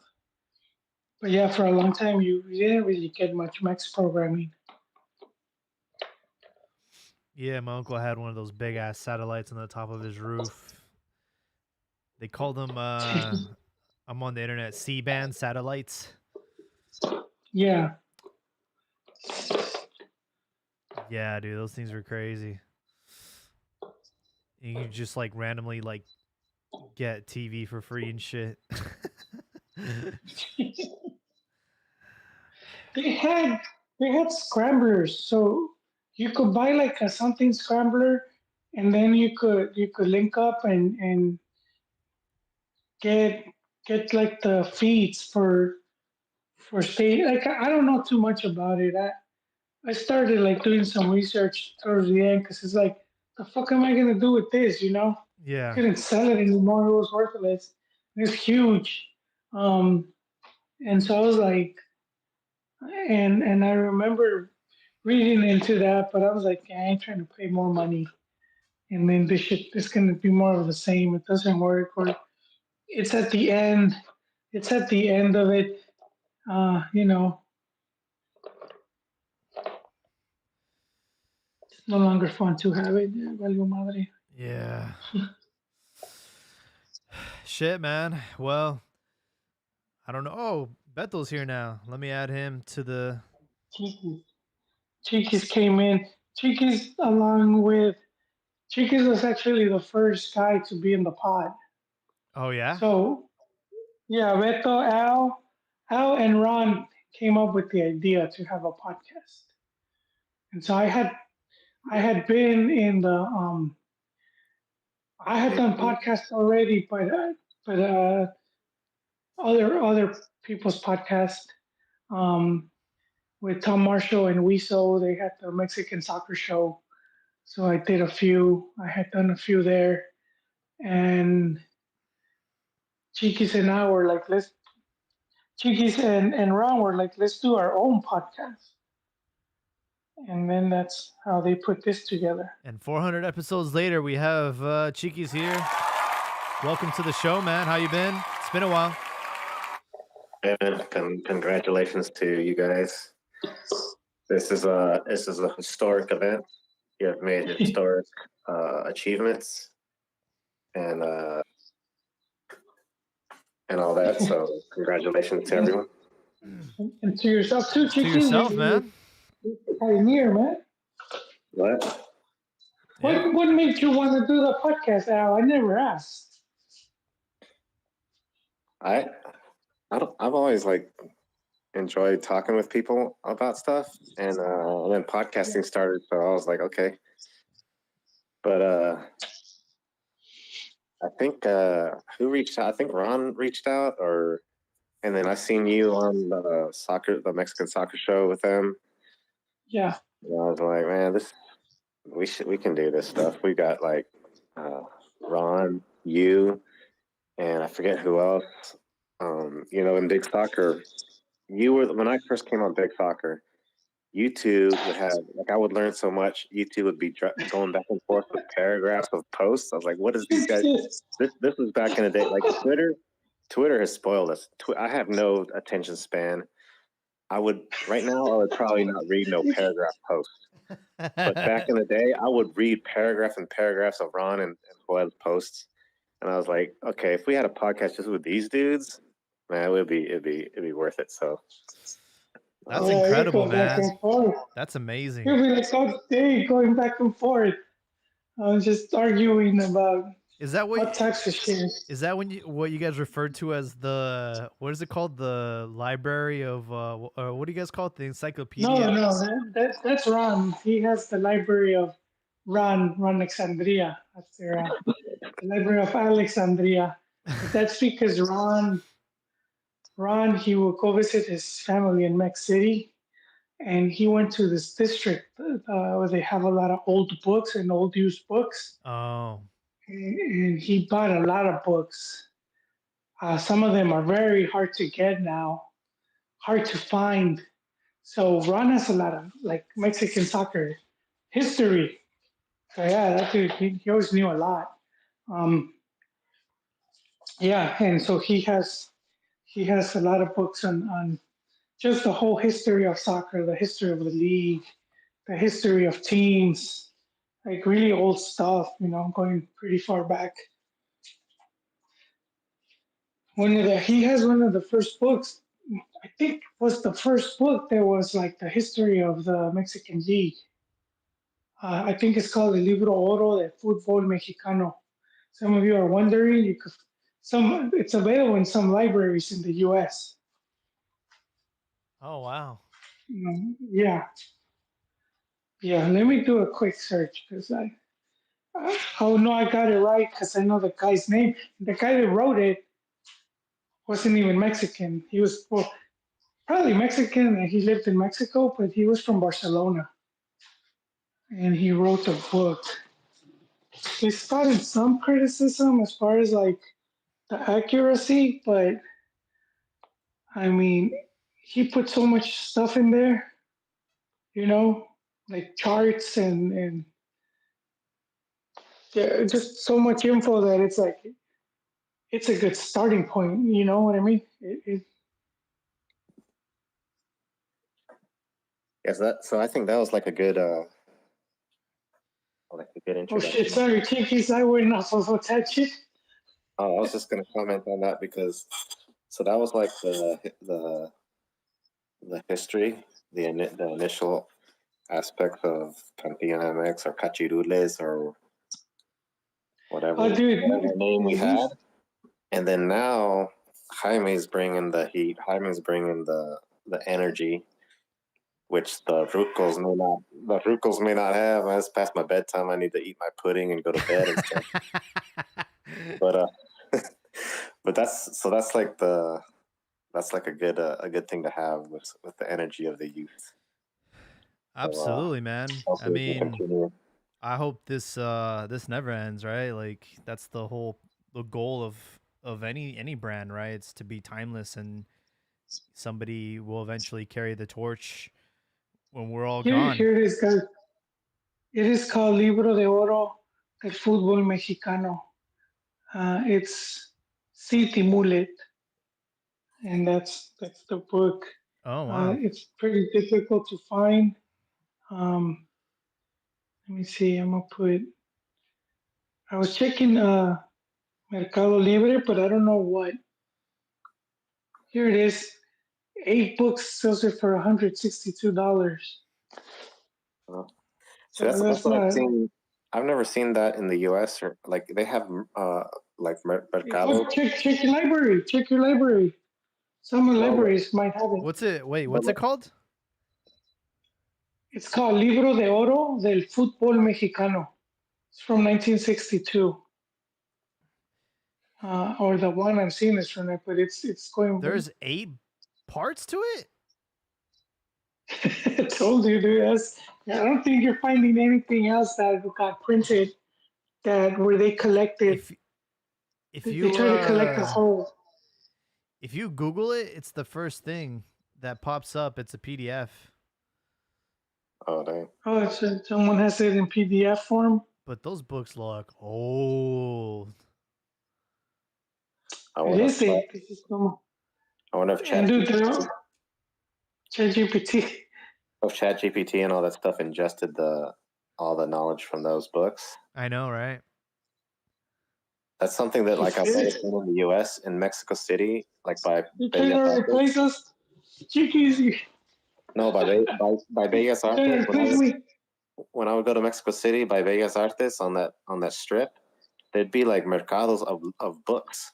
That could just be like tents and tents and tents of books. They would just be that's where Ron would go. And there's another area though with a lot of used books and old books, and he he did his homework and he figured out which were the best books. And because their magazines and such would release their own history or this or that, but a lot of these are just like cliff notes.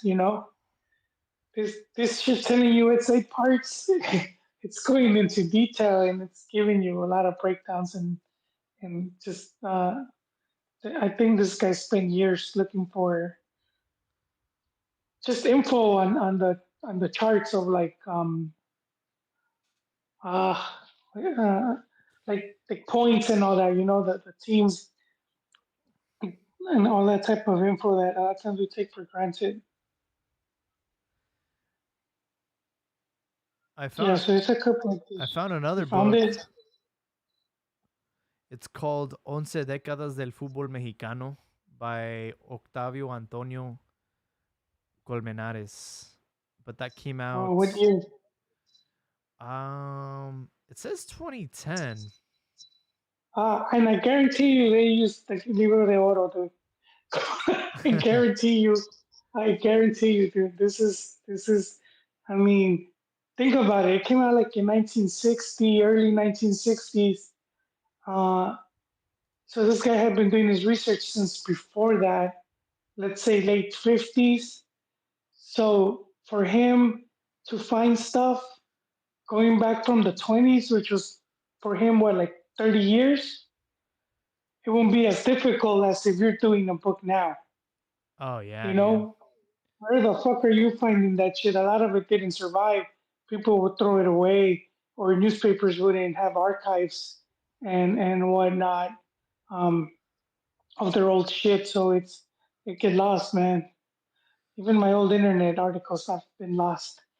I should have. I thought they were just gonna stay there. Uh, and now they're gone, dude. Some of the stuff I wrote, Yeah, may as well dude. not written it. Tweets get deleted and shit. You know, you gotta take screenshots nowadays.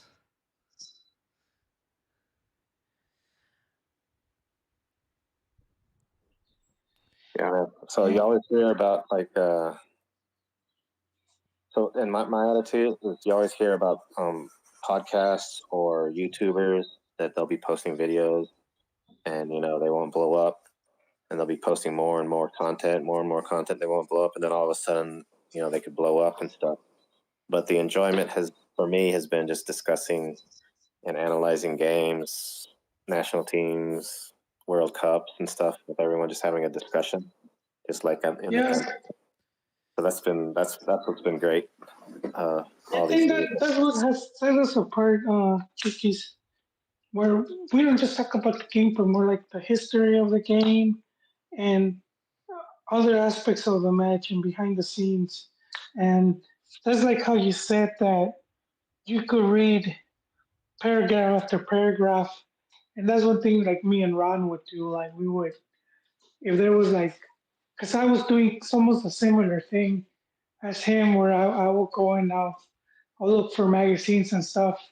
This was going way back, where a lot of this stuff wasn't as available, and so I would anything I could find, I would buy it and read it, and you would read interviews and you're like I'm reading about Bora Milutinovic, and he's talking about like when he was coaching Costa Rica and then coaching the U.S.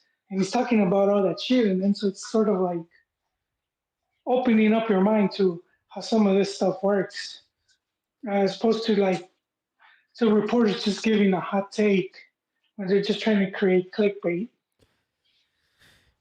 Nowadays, it's about engagement and trying to get, as many views as possible. And sadly, the professionalism and the informativism, if that's even a word, has kind of just like gone out the window. That's just how it is nowadays. It's tough. I remember growing up and going to Mexico every summer, and my nose would be in a book or in a magazine like Soccer Mania. That was my favorite magazine. Oh, dude, yeah, same.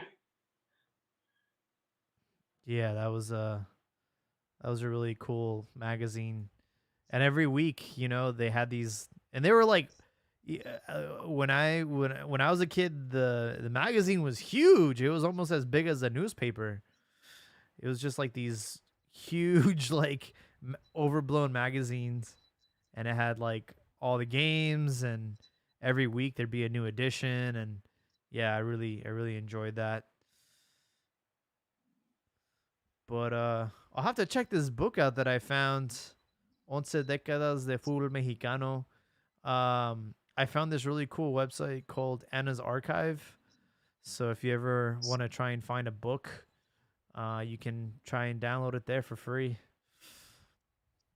Oh,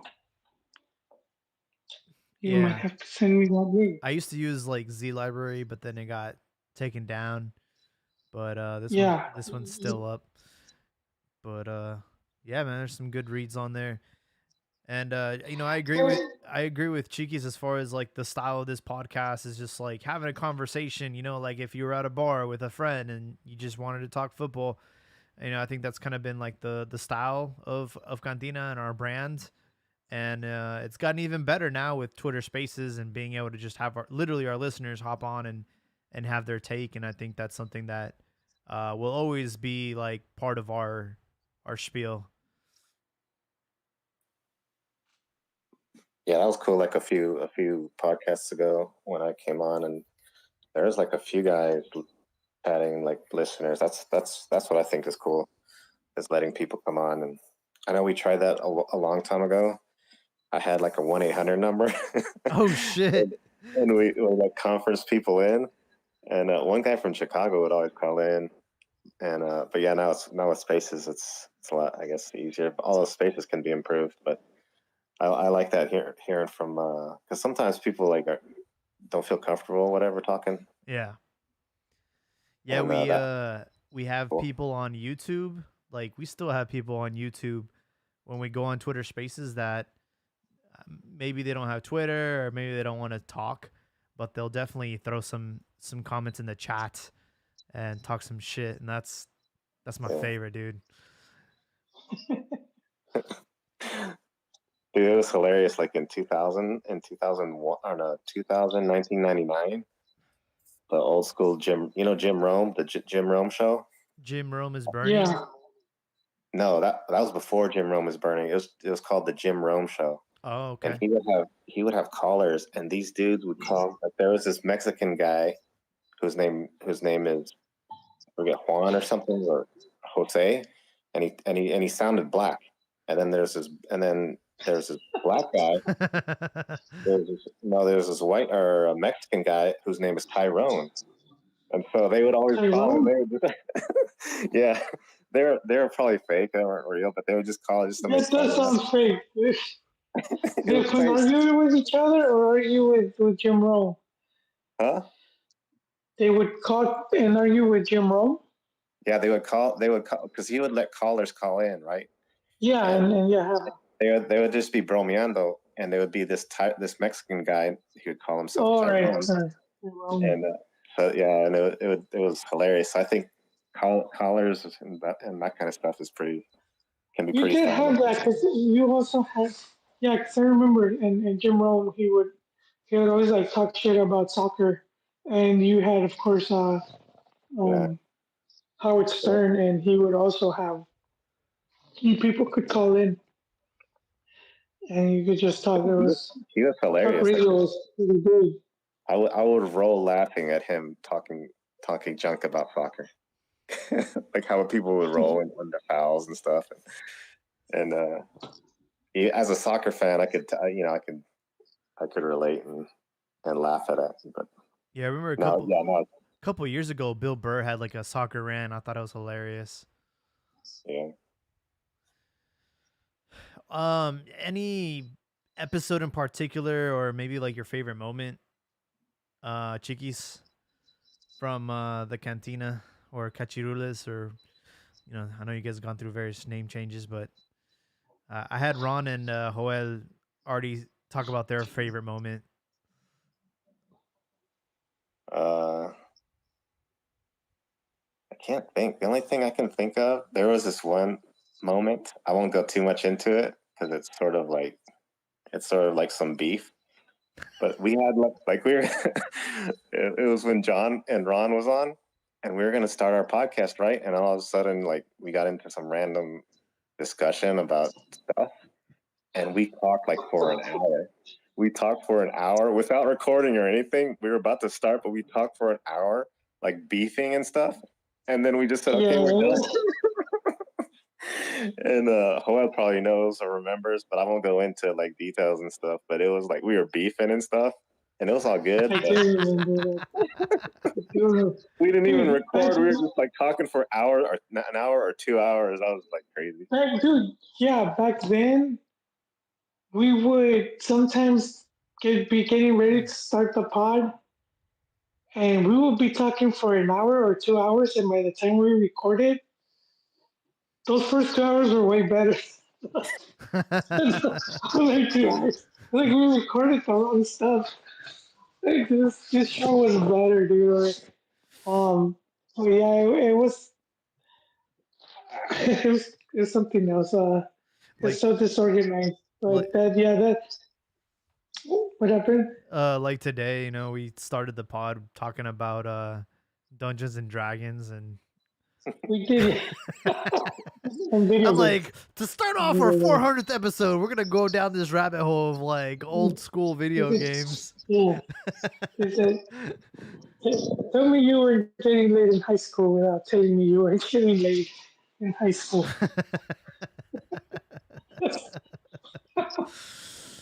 Yeah, that's funny. You know, one of my favorite moments, I would say, was recently during the Qatar World Cup when we had somebody from Saudi Arabia join us after they had beaten Argentina. Oh, I thought that was yeah. really It was cool. status. Yeah.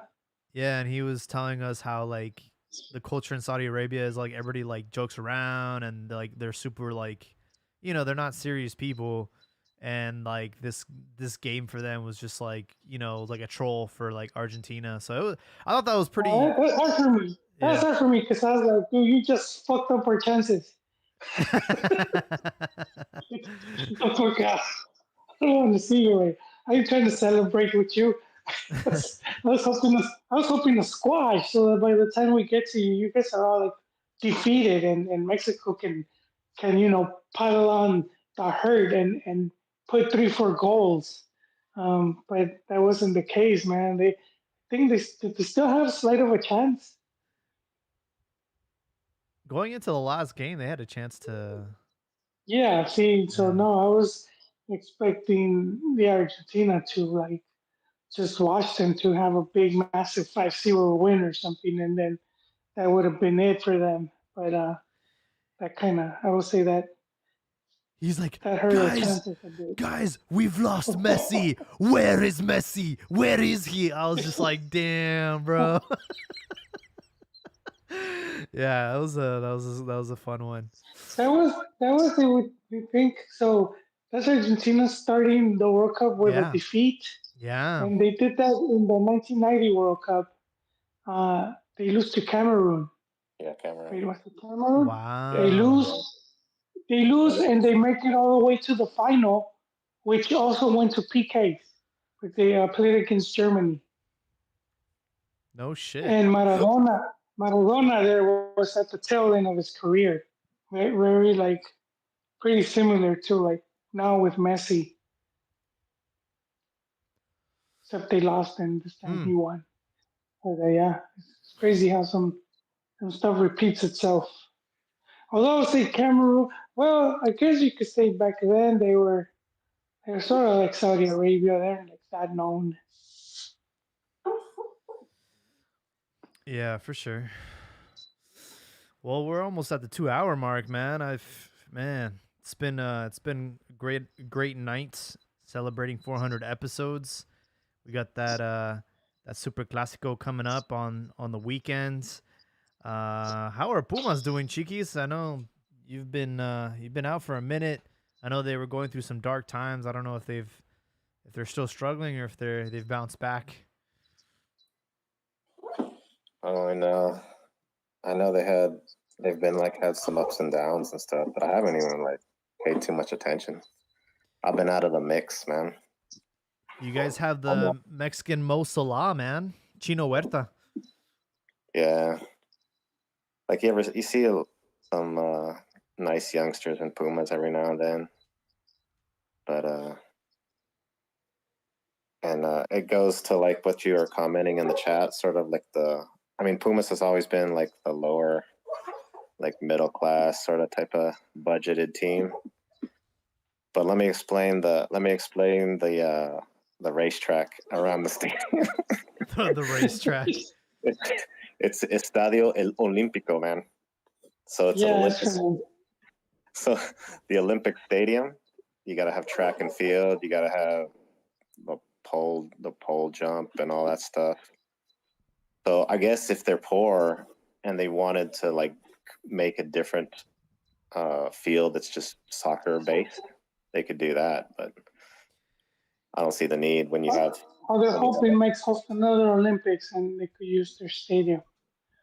I'm just saying, like a a city as large as like Ciudad de Mexico, it's pretty embarrassing that they don't have any like modern stadiums. Like El Azteca is the only one, and that thing's pretty old. And you know, you look at at a city like London. London has they could host the whole World Cup just in London. That's how many stadiums they have there ready to go. And I feel like you know, an institution like Pumas, they deserve like a soccer specific stadium and maybe have a more intimate stadium. You know, something that fits like you know, 30 to 40,000 people, and that's covered, that has shade. Yeah, it's like this big giant bowl, man. It's just like, and there's a track around it. The fans are like 100 feet away from the field. Like, I don't know how you can have a good time there. They have to redo it. They have to take it down and then redo it. Oh, And because Mexico City is so congested, like there's yeah. probably not even very much space where you could stick a stadium. You'd have to like tear down Hey, look, houses. they could tear down the entire city of Netzahualcoyo. That's totally fine. Oh, Well, they dang. did, you know, because I'm here in LA, and where the Staples. Staples Center is Yeah, at. yeah, yeah. Yeah, that was like apartment buildings there. They And did tear down that Dodger Stadium couple too, right? blocks. Yeah, there's a bunch of Mexicans over there. Dodger Stadium was like houses for all these like Mexicans, and they kicked them out of their land and built a baseball team. And it wasn't until Valenzuela that the Mexicans started to embrace the Dodgers. But for a long time, they hated the Dodgers.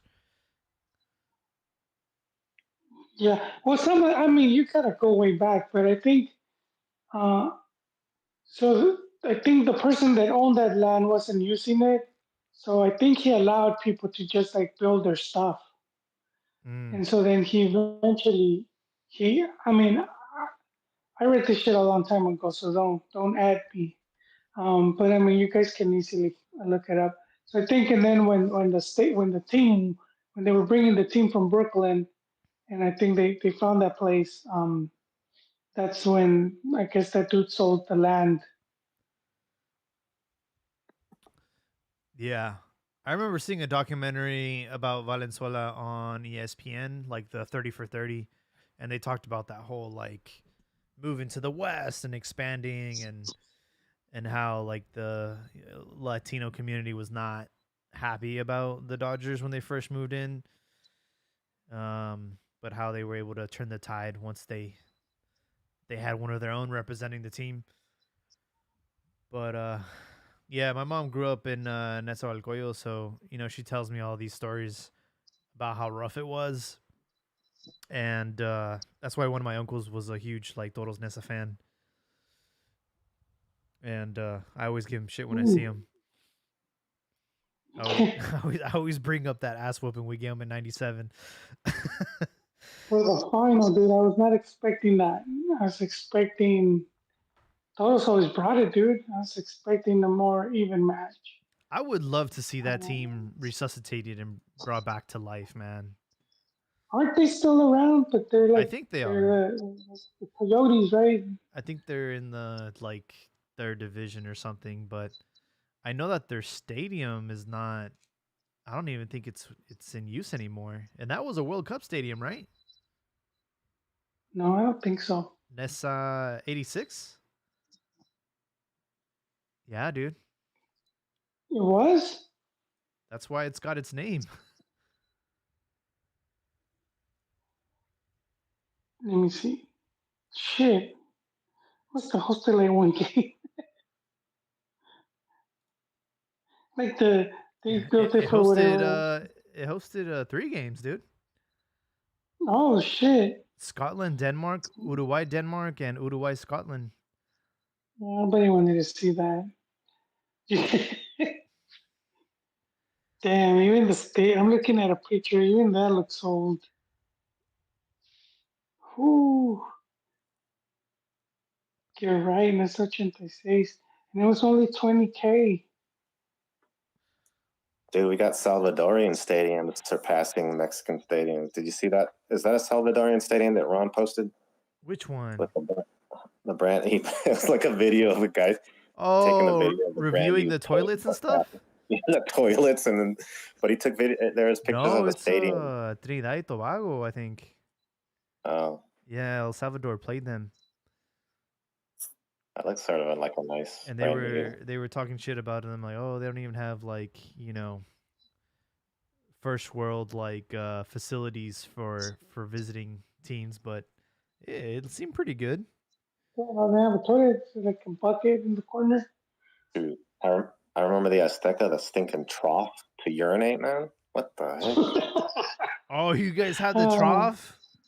In Azteca, there's a trough, dude, just like all along the wall. Oh, so here in Oakland, the Oakland Coliseum, we have the trough system too, and it's a nightmare, bro. shit, dude. That thing gave me nightmares. When I was a The kid, I'm first time like, I, like, man, I don't want to fucking take a piss here, dude. oh yeah, I'm a kid too. That's the one time, and it was all grown ups, dude. So I'm like at waist. I'm waist high. Dude. You're right there, bro. I can't turn anywhere, dude. They're all People's tough. everywhere, dude. Like, oh, shit, They're all dude. toxicando your jacket and stuff. Bro. Yeah, it's not kid friendly, right? Uh,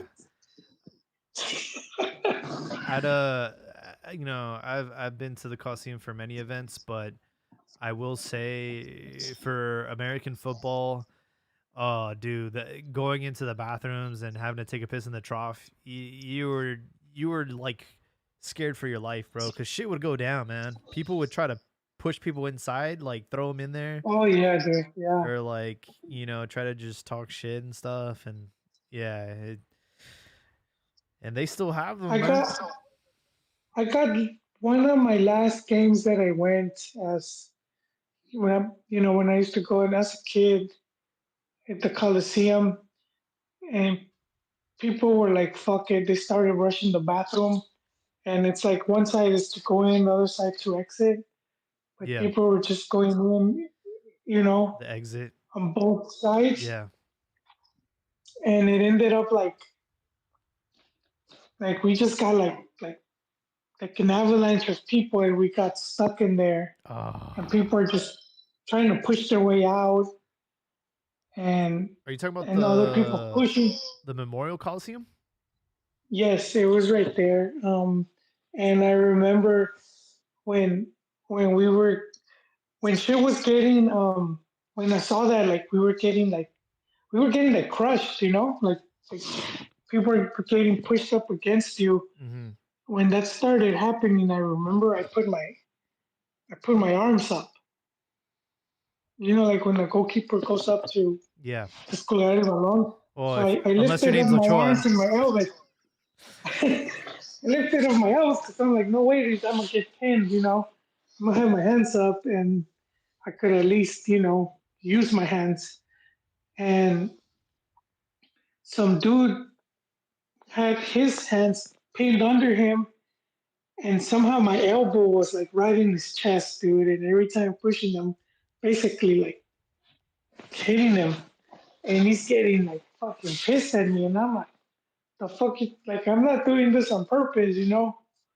Yeah, it was scary. It was a scary shit, man. Fascinating behavior, man. That's It was, dude. that's like why I take Ron's attitude on. I'm wearing my collar shirt. I ain't going to sit with no commoners. I ain't even going to no molero, dude. I don't even watch a molero.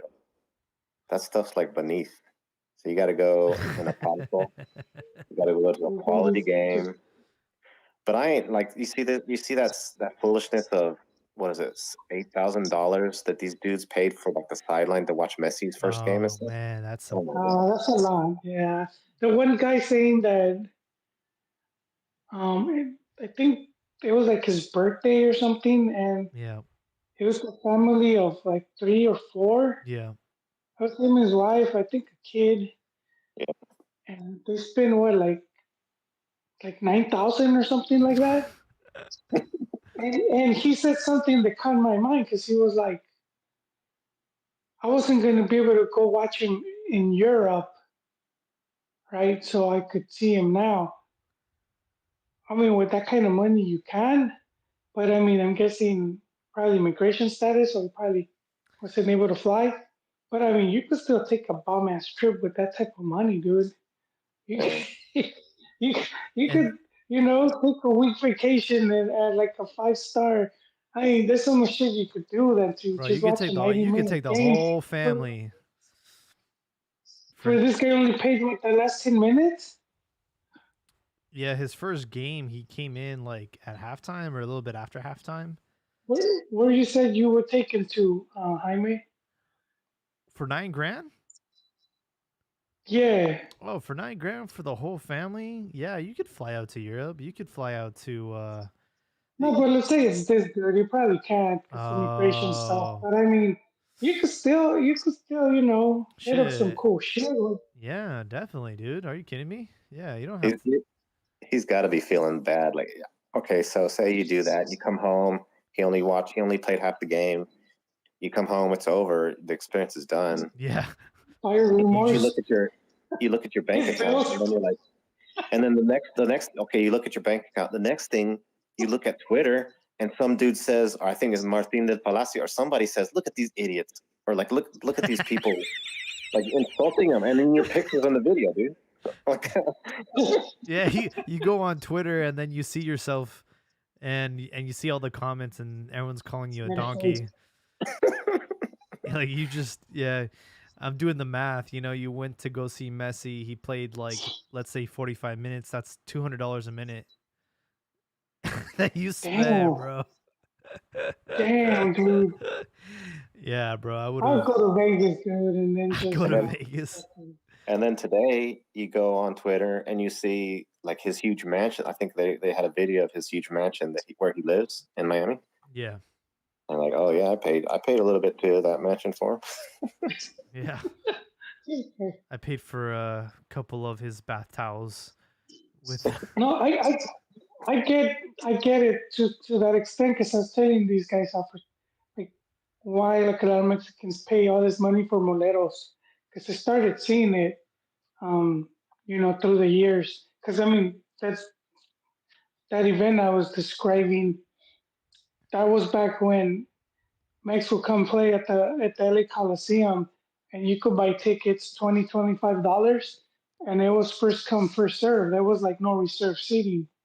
You just had the ticket, and you sit wherever you could. And like in more recent times, you started seeing where they would put seats like kind of by where the players are. They'll do like this little section, and they'll have some players do a meet and greet, and they started dividing the stadium in sections and prices. And so I mean, I kind of get it, but even for some of those people, they're still spending what, maybe what, like $800. Yeah, dude. They're spending a lot of money for these Eight, mediocre matches. I know, but I still get it because maybe every now and then you want to splurge on something. Like if I had $800, I would splurge on a game. I'll try to go to that fancy restaurant you went to, Jaime. Oh I'll yeah, try to have the a French top. Laundry. I'll try to have a top meal. That's just me. But I get it for them because that's like a thing, like a bucket list type of thing. But man, when you get to the triple digits, like where that, 9K, nah, dude, nah, man, that's I like would like for a World Cup. crazy. For a World Cup, all right. I would understand. It But had to be a final. I ain't paying yeah, that that's for what a I'm World Cup saying. For first like round match. it would have to be like the World Cup final. It would have to be something crazy. But for a fucking leagues, what was it Leagues Cup game or something? It was just like, come on, bro, really? You Like better give me the match ball and against his Cruz jock Azul? strap. Like, yeah, dude. It's What's the match ball? His left shoe. one You thing know. that I thought was interesting is that the US also had friendlies this window, and those games did not sell out. And there was somebody on Twitter complaining that the tickets were $45. They're like, how do they expect people to show up and the tickets are $45? And I'm like, What, dude? Like $45 doesn't gets you a standing room at a Mexico game nowadays. You don't even get a No, seat. you $45 can't even is pay just parking. the You can't fees. even pay park. Dude, you can't even park. You can't even park for $45. You drive in and then you gotta drive back out. You, you just smell the tailgate. Yeah. $45 you can get a fake jersey and a couple hot dogs and go home, but you can't go inside. Pues me da coraje la pobreza. And it's Shit, like dude. Yeah. it's crazy, bro. It's like the USA's biggest team is Mexico. Isn't that crazy? Oh yeah. No, it's been for a long time. Long time. How did they go for them, Jaime? I didn't pay much attention to the region. Normally Um do, but so I think the US beat Uzbekistan 3-0, and then oh, they played them first. they played Oman today or something. I don't know how that game went. I don't really Oh, watch. they had two more medals too, yeah. Our closet US fan is not here today. He left already. After muting himself. Yeah. Oh, okay. So I could understand more now the Mexican press meltdown over the 3-3 tie with Uzbekistan because the US beat them 3-0. I think for me the most impressive thing about Uzbekistan is, if you really think about it, they didn't really create too many chances, but they were sharp and precise with their counterattacking football, and they were also very smart and aware of the surface. I don't know why Oh, Chiva. this is good. I said Chivas. I don't know why I kept seeing Mexico try to bomb these shots, and I'm like, dude, this is turf, man. This is a keeper's worst nightmare. If you kick it hard and low to the ground, dude, he's not gonna get there. And that's exactly what happened with Ochoa. He, on the first or second goal, it was a beautiful shot, and it's just like he ain't gonna get that. On turf, the ball goes so quick, dude, and then it has like these little like mini bounces. If the field's not completely level, and it's a nightmare for goalkeepers. So it's a couple of things, man. It's just like they look so sharp for a team that no one knows anything about them. Like they look good with the few chances that they had. Yeah, they did. For sure, folks. Well, we're at the 2 hour mark, man. I want to leave you guys with some closing thoughts. Maybe Joel, you can give us your prediction on the Super Clasico. A draw. I'm predicting a draw, Jaime. You like to sit on the fence, huh? No, I'm thinking what would I do if I'm Pau? I'm coming off of two defeats. I'm gonna play for the draw. That's fair. I don't want a third one and to be Tuame. That uphill, that uphill road that's turning for Chivas is gonna become more steep. I think a draw would do good. You got players that were involved today in the national team, having to come back to Guadalajara and have a couple days to prepare for the Clásico, so that's also a factor. True. Anything you want to say to our listeners? 400 episodes, man. It's your time to shine. Me? Oh no, just thank you for listening and for being part of this. Uh, we appreciate it. Big reason we do the live spaces is to give everyone a chance to talk or to say their own bit. That's what I've enjoyed when you were talking about. It's been this doing it now through Twitter or X, and doing it live and having people just being anyone come in and give us their take because there's always something to learn or a different take, and that I've enjoyed that. Uh, just give us a like. I'm gonna beg for a crumb of likes, That's what helps us uh, with the algorithms and whatnot. Absolutely. Yeah. Cheeky, is anything you want to add before we sign off tonight?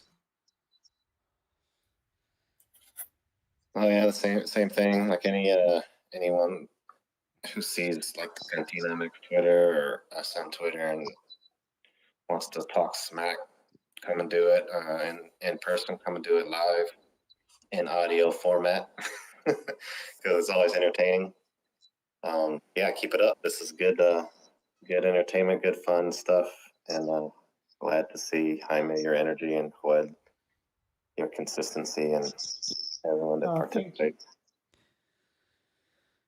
Absolutely, man. Hey, you guys have been the pioneers. I wouldn't be here without y'all. So, it's been an honor, privilege, carrying the torch for Cantina MX, where we do have a lot of goals and ambition for the future of this podcast. Obviously, the production, people want to see video, people want to see some more content. So we're very mindful of that. We're working on it.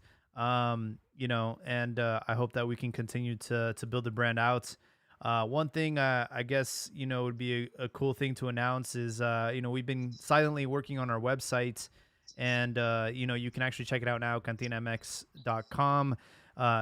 Really, it's just a link to our episodes, our socials, and we do have a little bit of merch if you want to pick up a beanie or a dad hat or a sticker, stick it on. I was just looking at my hydro flask, and it could definitely use some more stickers.